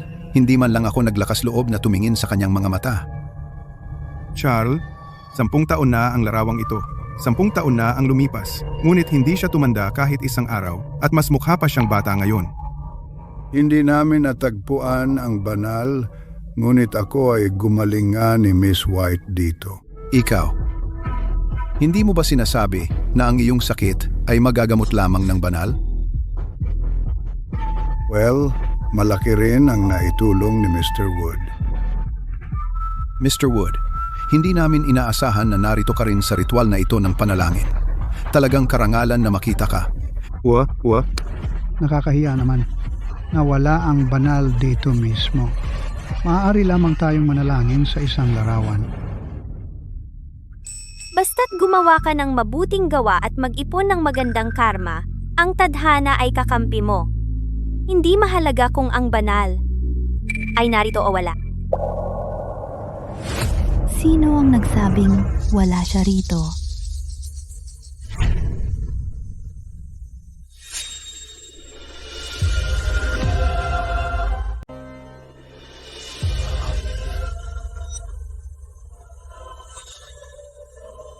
Umalis ka sa upuang ito. Gusto ko ito. Karapat-dapat ka ba sa upuan na katabi ko? Jade Quill, dahil ba sa sobrang bait ko sa'yo kaya kang magdulot ng eksena sa ritual na ito? Umalis ka, ngayon. Ang kapal ng mukha. Paano mo nagawang kausapin ako ng ganyan? Ikaw ba ang matagal nang nawawalang anak ng pamilyang Quill? Kahit noong buhay pa ang tatay mo, hindi siya naglakas loob na kausapin kami ng ganyan. Ngayong patay na si Jim, sa tingin ko, maaari nang mawala ang mga Quill. Kung makakaligtas man kami o hindi, ay hindi para sa inyo ang magpasya. Ted, palayasin mo siya rito. Sabihin mo sa staff na simula ngayon, walang Quill ang papasukin sa Stark Manor. Naiintindihan. Palayasin mo ako at hindi mo na makikita ang banal. Ano? Quill, ang kinaroroonan ng banal ay laging misteryo. Sinasabi mo bang may paraan ka para makilala natin siya? Huwag kang magtiwala sa kanya. Sinubukan na niya tayong dayain minsan. Ayos lang? Hayaan mo siyang magpatuloy. Ngayon, gusto ko ng biro. Tama siya. Kaya kong alamin ang katotohanan mismo. Pakinggan natin. Paano mo kami dadalhin sa banal? Hindi ko kailangang gawin iyon. Dahil ako ang banal. Ano? Ano ba yan? Ang banal na isa. Ikaw ba? Siyempre, ang pagkakakilanlan ko bilang banal ay hindi bagay na maaaring nakawin ng peking tulad mo. Miss Quill, sinasabi mong ikaw ang banal na isa. May patunay ka ba? Huwag mo nang patulan yan. Malinaw na nagpapanggap lang siya. Palayasin mo siya ngayon din. Siya. Teka. Totoo man o hindi, pakinggan natin ang sasabihin niya. Kailangan kong malaman ang tungkol sa banal na isa. Gusto ko ring makita kung ano ang mangyayari. Miss Quill, kung talagang ikaw ang banal na isa, ang aking pamilya ay sasamba sa iyo magpakailanman at ibibigay sa iyo ang lahat ng gusto mo. Ngunit kung maglakas loob kang magsinungaling sa akin, siguradong wawasakin kita ng lubusan.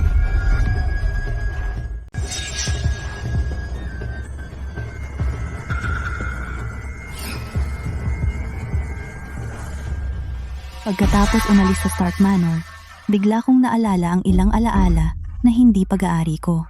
Tapos, ang markang hugis ulap na ito ay lumitaw sa tabi ng aking mata. Iyan? Talagang may marka siya. Ito ay simbolo na natatangi sa banal.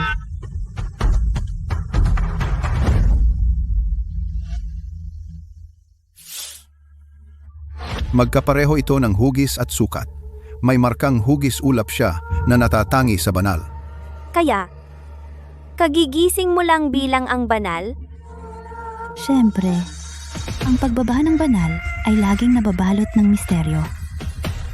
Naalala ko na si Miss White ay may parehong markang hugis ulap. Posible kayang may dalawang banal? Sa Quill Manor, nilinaw ko na. Ang marka ay hindi bagay na banal. Miss White, alam mo rin ba ang tungkol sa banal? Naalala ko na sinabi ni Miss White ang markang hugis ulap lumalabas lang pagkatapos masil ang isang demonyo. Kaya hindi ito simbolo ng banal. Kakaiba, di ba? Hindi ka nagsil ng anumang demonyo. Bakit mayroon ka ng marka? Hindi naman siya ang banal. Bakit paniwalaan lahat ng sinasabi niya? Ang ginawa ko lang ay magsabi ng isang bagay. At ganito ka na lang nagagalit. Hindi mo ba nakikitang kakaiba? Paano ako nagagalit? Sinasabi ko lang ang totoo.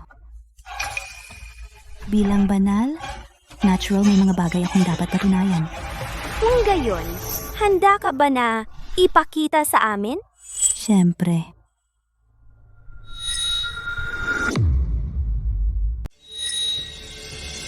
Hindi ba? Di ba yan ang pinakamataas na antas ng perlas ng Sotam? Nagdududa ako na ganoon kadali. Tingnan mo kung paano ito kumikinang. Isang sulyap pa lang dito ay nakakabulag.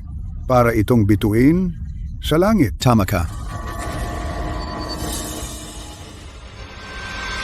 Bakit ang pamilyar ng kapangyarihan ng perlas na ito?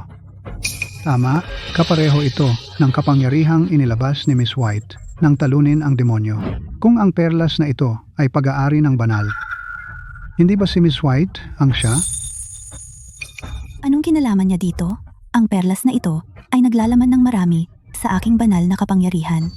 Sapat na ito para maprotektahan ka sa buong buhay mo. Miss Quill, maaari ko bang tingnan ang perlas? Siyempre. Ang perlas na ito ay kasing gaan ng balahibo at kasing liwanag ng bituin. Ang kapangyarihan sa loob ay malawak at walang katapusan. Ito, Kahit ang piraso ng balat na nalaglag ko kapag naliligo, ay itinuturing na kayamanan. ang perlas na ito.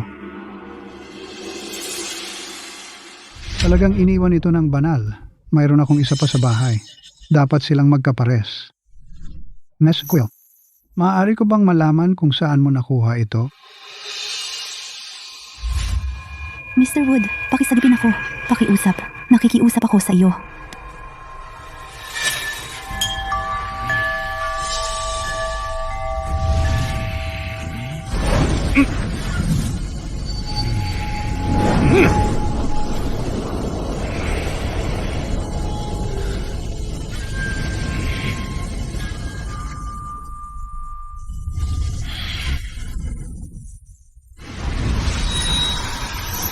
Dahil ang iyong ama, si Jim, ay minsang tumulong sa akin, gumamit ako ng isang artifact upang pansamantalang sugpuin ang demonyo sa iyo. Simula ngayon, kailangan mong mag-ipon ng magandang karma upang baguhin ang iyong kapalaran na lamunin ng demonyo.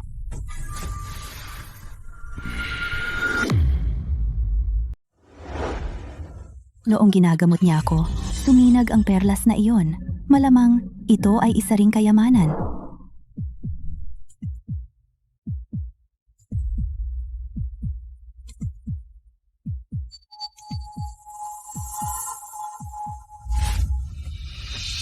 Ako ay tunay na nasisiyahan matapos makakita ng isa pang kayamanan ng banal na isa. Kaya, ibig sabihin, Si Miss Quill talaga ay ang banal na isa. Hinihingi ko ang iyong kapatawaran, banal na isa. Ako at ang aking pamilya ay hindi ka inalagaan ng paraang dapat naming ginawa.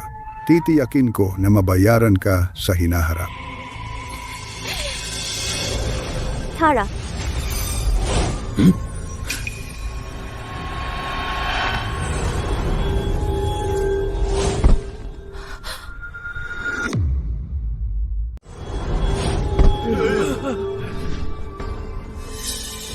Hera White, paano mo nagawang sirain ang aking kayamanan? isang perlas na may bakas lamang ng banal na kapangyarihan ay tinatawag mong kayamanan. Sa ganyang kamangmangan, tinatawag mo ang iyong sarili na banal? Jai, lahat ito ay pakitang tao.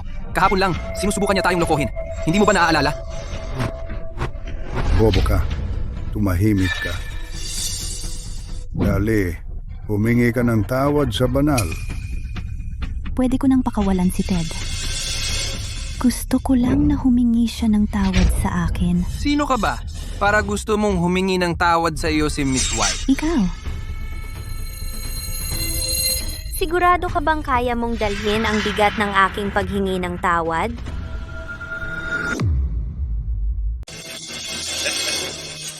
GNG. Quill, teka, hindi.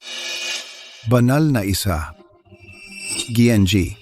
White ay ang tagapagligtas ni G. Stark Sr., kaya pakiusap, patawarin mo siya sa pagkakataong ito. Paano kung ganito? Pumunta ka sa aking tahanan at gagawin ko ang lahat upang tanggapin ka. Banal na isa, ang mga Lane ay may ilang lumang bahay lamang. Ang kanilang yaman ay hindi maihahambing sa akin. Pumunta ka sa aking tahanan at makukuha mo ang lahat ng gusto mo. Huwag mong kalimutan ang aking pamilya. Banal na isa. Pakiusap, isaalang-alang mo rin ako. Mga hangal.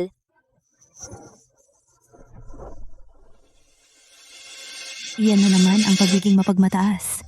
Hera White, paano ka nangangahas na maging ganyan kataas? Wala na akong ibang gusto. Ang hinihingi ko lang ay siya. Lumuhod at humingi ng tawad sa akin. Si Miss White ay pinarangalan na bisita ng aming pamilya. Hindi mo makukuha ang gusto mo. Sige, sige. Kampihan niyo lahat siya, di ba? Well, si Miss White naman talaga ang nagligtas ng buhay ko. Banal, maawa po kayo at hayaan na siya. Siguro dapat unahin na natin ang ritual ng dasal. Lahat ng mayayamang pamilya sa Rivero, inihanda ito para sa iyo. Siguradong magugustuhan mo. Ang banal sa mga alamat ay kalmado, panatag, at makalangit. Bakit siya napakainit ng ulo? Mga dasal, ha? Ako ang banal. Kung lalabag kayo sa nais ko, hindi ko kayo pagpapalain. Padadalhan ko pa kayo ng kapahamakan. Kaya mo ba? Gawin niyon? Ikaw ba? Kayang gawin niyon? Hindi ka naniniwala sa akin? Sige, sisirahin ko ang seremonya ng dasal na ito ngayon din. Miss Quill, huwag kang lumampas. Ang seremonya ng dasal na ito ay may kinalaman sa lahat sa Rivero. Hindi makatuwiran sa iyo na sirain ito para sa iyong sariling makasariling hangarin. Tyson Wood, ang iyong lolo ay dati kong tagapaglingkod. Sa lohikang iyan, dapat mo akong paglingkuran bilang iyong Panginoon at sundin ang aking mga utos. Bakit? Ikaw? Hindi ko alam na si Rascal ay naging tagapaglingkod mo. Iyan ang palayaw ni Lolo. Maliban sa akin, walang ibang nakakaalam. Paano nalaman iyon ni Miss White? Maaari bang siya ay talagang... Miss White, paano mo alam ang palayaw ng lolo ko? Si Rascal ay naglingkod sa akin mula noong bata pa siya. Siyempre, alam ko iyon. Hindi ba pumanaw na ang lolo ni Mr. Wood? Paano siya nagsilbi kay Miss White? Lalo na at si Miss White ay mukhang bagong legal age lang siya. Kung ang lolo ni Mr. Wood ay naglingkod sa kanya mula noong bata pa siya, hindi ba siya lampas 100 taon na? Hindi iyon makatuwiran. Posible bang ikaw ay... Tama na iyan. Sa alinmang paraan, kung hindi lumuhod si Hera sa harap ko ngayon at humingi ng tawad, wawasakin ko ang ritual na ito. Kayo lahat. Ang may pananagutan dito. Kayo lahat ang mananagot dito. Pero... Ikaw? Kaya mo ba iyon? Ako ang banal. Nasa akin ang perlas na iniwan niya. Natatakot na kayo, di ba? Paglingkuran mo ako agad bilang Panginoon mo. At gawin itong babaeng si Hera ay lumuhod sa aking mga paa. Ang banal ay hindi kailanman inaabuso ang kanyang banal na kapangyarihan o sinasaktan ang mga inosente. Hera White, ang pinakakinayayamutan ko sa iyo ay ang iyong pagiging hindi matiis. Magsisimula ako sa pagwasak sa iyo muna. Go!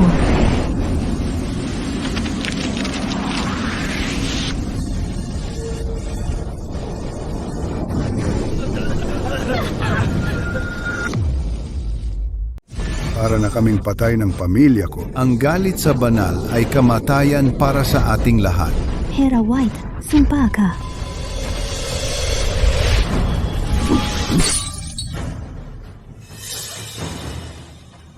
Ano? Totoo ba yon? Paano nangyari ito? Sinira ni Miss White ang artifact ng banal. Sa tingin ko hindi ka namamalikmata.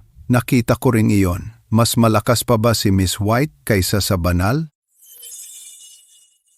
Spirit Crush? Iyan ang Spirit Crush. Isang galaw na tanging banal lang ang makakagamit. Si Miss White nga ang tunay na banal. Si Tyson Wood, handang maglingkod? Banal? Ang tinatawag na artifact ay bahagi lang ng balat na nalaglag ko na ginawang perlas ng espiritual na enerhiya. Akala mo'y mahalaga ang isang bagay na walang silbi. Nakakatawa! Mr. Wood, ano ba talagang nangyayari? Oo nga. Mr. Stark Sr., ngayon ay sigurado na akong si Miss Hera White, ang tunay na banal. Si Jade Quill ay isang imposter lang. Ano? Pagbati, banal na isa. Tatay, naging alipin ako ni Miss White noon pa. Sa usapin ng estado, mas mataas ako kaysa sa iyo. Ikaw na, Brat. Ikaw. Banal na isa, humihingi ako ng paumanhin para doon. Ayos lang.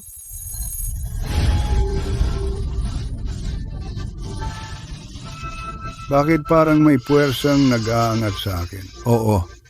Ramdam ko rin. Iyon ba ang banal na kapangyarihan ng banal na isa? Hindi ito maaari. Hindi siya maaaring maging banal na isa. Nagpapanggap lang siya. Kahit ang pagkakakilanlan niya bilang tagapagmana ng Quill ay akin. Jade, ano pa ang gusto mong sabihin? Hindi ko ito matatanggap. Nagpapanggap lang siya. Paano ako nagkukulang kumpara sa kanya? Mga bulag na paniki. Bakit? Bakit siya ang pinili at hindi ako? Jade Quill. Naaalala mo ba ang sinabi ko sa iyo sa simula pa lang? Sinabi ko na kung mahuli kita na nagsisinungaling tungkol sa pagiging banal na isa, siguradong wawasakin kita ng lubusan.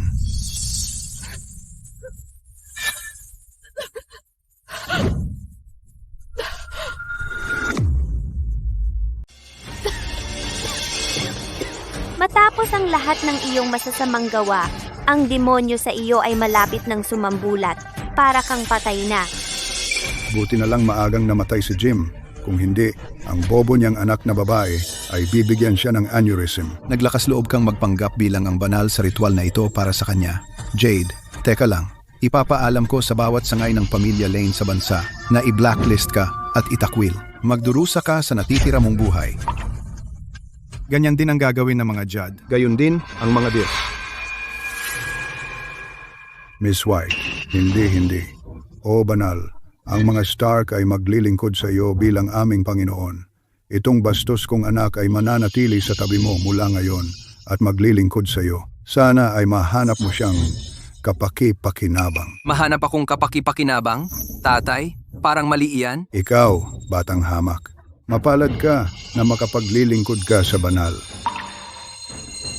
Bakit hindi ko sinamahan ng anak ko?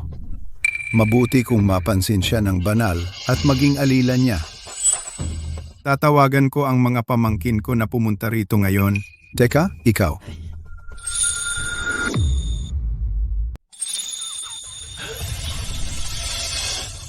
Si Lolo ay sobrang na-miss ka pagkatapos kang iwan at pinangarap na paglingkuran ka muli.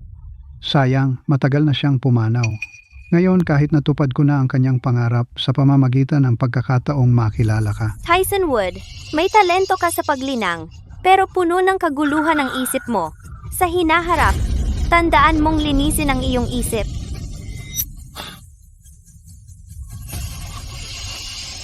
Salamat sa gabay, banal na isa. Ako dapat ang nag-enjoy sa lahat ng ito. Hera, kapag bumalik ako sa Quill Manor, titiyakin kong magkakaroon ka ng kakilakilabot na wakas.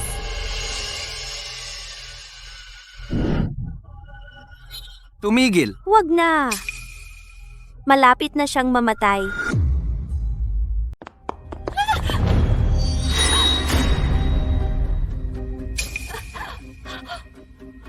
Nanay, nasaan ka? Bumalik na ako.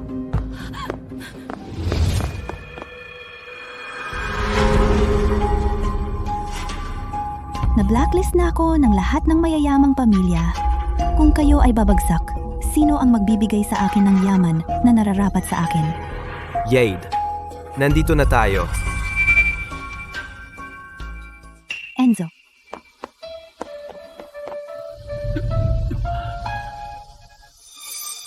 Nanay, bumalik na si Jade.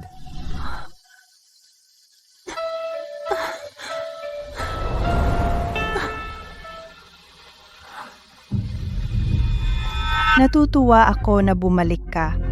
Ibig sabihin may pag-asa para sa atin. Jade, nasaan si Mr. Wood? Sabi niya, hindi siya makakapunta. Jade, sinabi mo ba sa kanya kung sino ka? Kami ang mga Quill ng Rivero. May utang siya sa atin. Sinabi ko sa kanya, pero sabi niya hindi niya kilala ang pamilya Quill. Ano? Ang walang utang na loob na matandang iyon. Pupunta ako sa kanya. Nanay, masama ang pakiramdam mo ngayon at napakalayo ng minute zonan. Hindi ka dapat pumunta. Jade, talaga bang iyon ang sinabi ni Mr. Wood? Siyempre, pamilya tayo. Paano kita magsisinungaling? Jade, kung hindi tayo kilala ni Mr. Wood, paano natalo ang demonyo sa iyo? At kung iniligtas ka niya, bakit hindi niya ililigtas ang pamilya natin? Oh, kung walang ginawa si Mr. Wood, sumabog na sana ang demonyo sa iyo kahapon. Dahil naawa siya sa akin. Si Mr. Wood ay isang cultivator? Hindi ba tungkulin niya ang magbabagsak ng mga demonyo? Kaya niya. Kaya niya akong tinulungan na sugpuin ng demonyo sa loob ko. Iyon na iyon.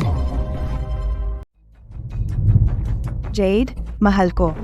Kasalanan ko na hindi kita naprotektahan at pinahirapan ka.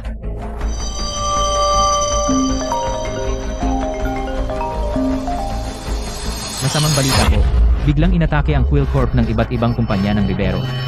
1 minuto lang ang nakalipas, ito ay nabangkarote. Ano? Anong nangyari?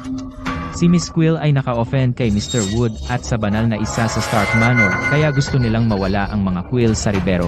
Jade, bakit ka nandun sa Stark Manor? At bakit mo in-offend si Mr. Wood? Tumanggi ang matandang iyon na makinig sa akin. Hindi. Ang mga Stark ay hindi sumasamba kay Mr. Wood. Dinala mo siya doon. Jade Quill, sabihin mo na sa amin ang totoo. Ginawa ko lahat ito para sa inyo. At para sa ating pamilya. Para sa atin? At para sa pamilya? Anong ibig mong sabihin? Ang iyong pagiging walang kwenta ang nagdulot ng paggawasak ng ating pamilya. Kung hindi ako sumama sa mga Stark, paano ko mapoprotektahan ang iniwan ni tatay sa atin? Ngunit heto ka, sinisisi mo ako nang walang dahilan.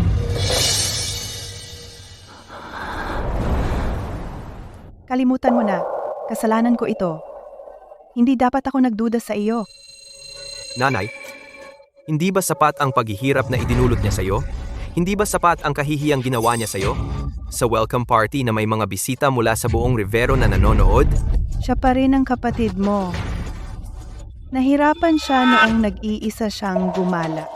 Ano man ang mali niyang nagawa, ako, bilang kanyang ina, ay sasalo para sa kanya.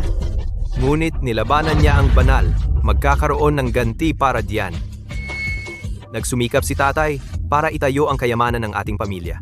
Hindi natin pwedeng hayaan na masira ito sa ating panahon.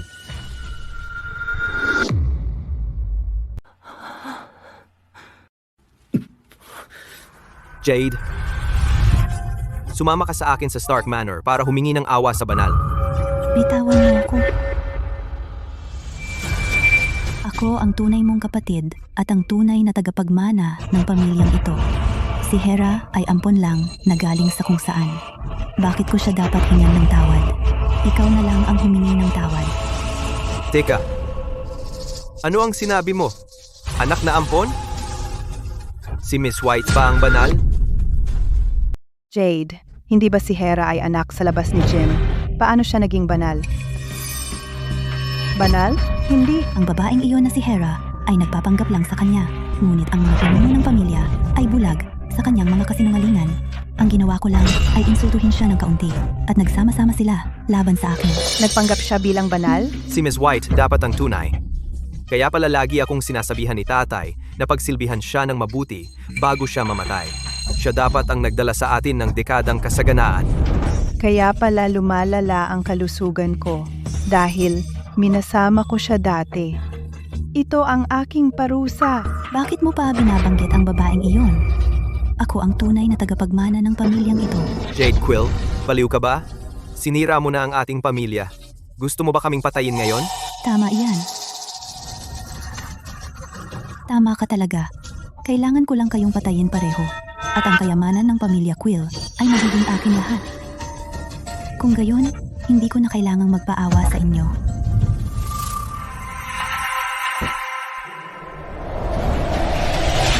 Enzo, nasa likod mo. Huli na.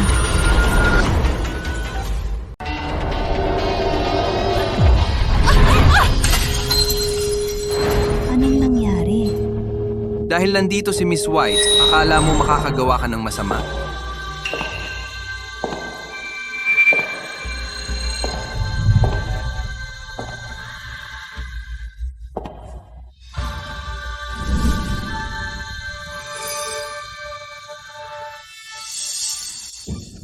Miss White, salamat sa pagligtas sa akin. Pero di ba sinabi mo na hindi mo na kami tutulungan? Nagkasundo kami ni Jim na kung ako'y ipagkanulo ng kanyang mga angkan, aalis ako. Pero kung napagtanto nila ang kanilang pagkakamali sa tamang panahon, pwede akong tumulong muli. Ma'am White, ang nangyari dati ay kasalanan ko. Hihingi ako ng tawad sa'yo. Pakiusap, iligtas mo ako. Ma'am White, pinagsisisihan ko na ngayon. Hindi dapat ako nagduda sa'yo at minaltrato ka.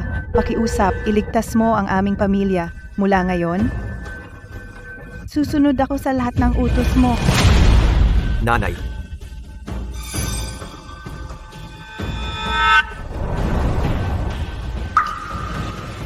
Hindi naman sa hindi ko ililigtas ang pamilya ninyo. Ang binhi ay naitanim ng tanggalin ng aking belo. Kaya ang pamilya ninyo ay umaani na ng mga kahihinatnan. Hindi ako maaring makialam doon. Nanay? Jade, narinig mo ba yon? Tayo ang sumira ng ating pamilya.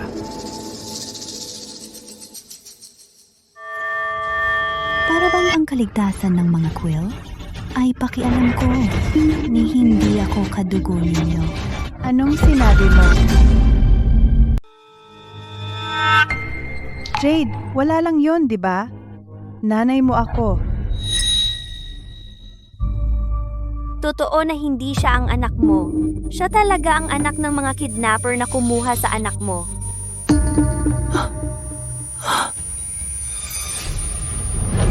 Tama yan. Ang tunay na Jade Quill ay naghihirap pa rin sa loob ng bundok. Ninakaw ko ang pagkatao niya. Ang ginawa ko lang ay maghasik ng kaunting gulo at naniwala kayo lahat. Sa utak na tulad ng sa iyo, mas mabuti pang mamatay ka na. Jade, yade anak ko. Nanay. Kahit hindi ka namin kadugo, wala namang ginawa ang nanay ko kundi maging mabuti sa iyo. Hindi ba sapat yon para mahalin mo rin kami? Wala lang ba yon? Binigyan ninyo si Hera ng pinakamagandang kuwarto at ang pinakamagagandang bagay. Lahat ng mayroon siya ay mas maganda kaysa sa akin. At tawag ninyo yan pagiging mabuti sa akin? Si Miss White ang banal na isa. Naghirap ang tatay ko para lang sumamba sa kanya. Siyempre, siya ang nakakuha ng pinakamagagandang bagay. Wala akong pakialam sa dahilan.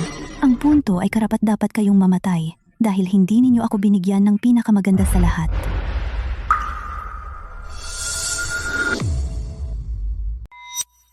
Babayaran mo ito dahil hindi ka nakinig sa rason.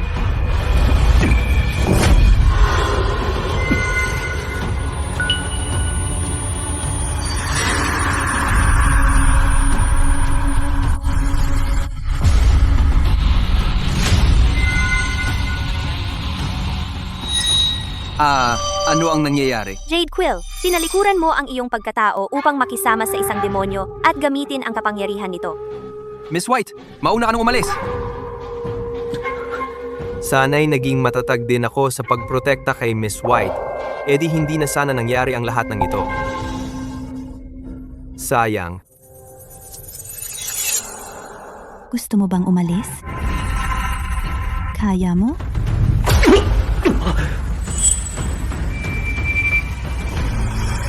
Hera White, Ngayon ang araw na mamamatay ka. Hera White. Ngayon ang araw na mamamatay ka.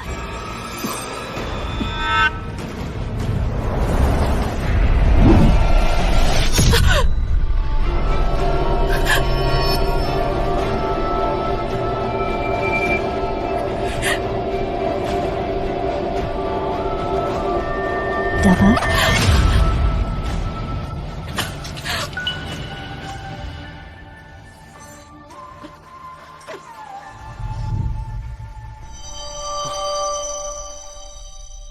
Paano nangyari ito? Hindi ba ako nagkaroon ng demonyong kapangyarihan? Bakit hindi pa rin ako katapat niya? Ang demonyong kapangyarihan ay isang panlabas na puwersa. Sa pagpilit mong sumanib sa isang demonyo, sinira mo ang isang banal na batas. Mula ngayon, ang iyong kaluluwa ay mapupuni. Ano?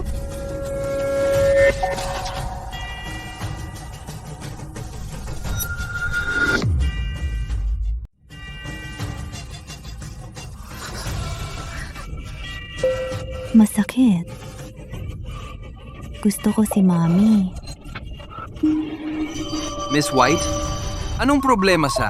Ang isip niya ay natunaw kasama ng demonyo. Ang natitira ay ang isip ng isang 3 taong gulang. Ang buhay na naghihintay sa kanya ay sapat na parusa. Ako ang banal. Ang banal ay ako. Ako ang banal. Hindi ko na gusto ito. Hindi ko. Masakit. Huwag mo akong kainin. Halimaw ka. Masakit. Dalhin siya at ikulong. Huwag mo siyang pabayaan na magdulot ng gulo.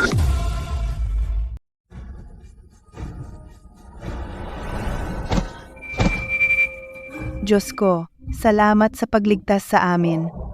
Tama na. Gusto ni Jim na magtanong ako sa iyo. Naisip mo na ba ang tungkol sa hinaharap? Gagawa ako ng mabuti para makaipon ng magandang karma sa pag-asang protektahan ang iniwan ni tatay. Nagkasala ako ng matindi at hindi karapat-dapat na maging matriarka ng pamilya Quill. Ngunit maaari mo bang maawa sa akin dahil malayo pa rin sa aking anak na babae at bigyan ako ng gabay upang mahanap ko siya? Buhay pa siya. Magsasama kayo muli kapag tamang panahon na. Pero hindi ko alam kung saan pupunta para hanapin siya. Nasugatan ka pa. Dito ka muna magpahinga at magpagaling.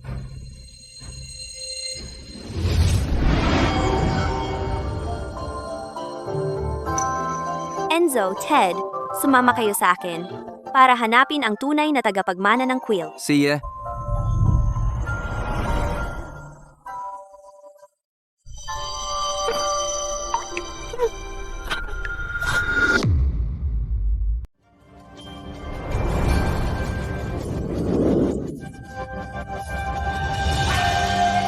Miss White, kapag nahanap natin ang tunay na Jade, ano ang susunod nating gagawin? Ang enerhiya ng demonyo na pinalabas mula sa Quill Manor ay isa lamang hibla ng mas malaking banta. Isang selyo ang nabasag 10 taon na ang nakalipas at ang mga labi ng demonyo na nakalatag sa buong mundo ay hindi pa ganap na nakokolekta. Pareho kayo. Sasama sa akin sa pangangaso ng mga demonyo at pagsubaybay sa bawat huling labi na naglalakad sa mga mortal.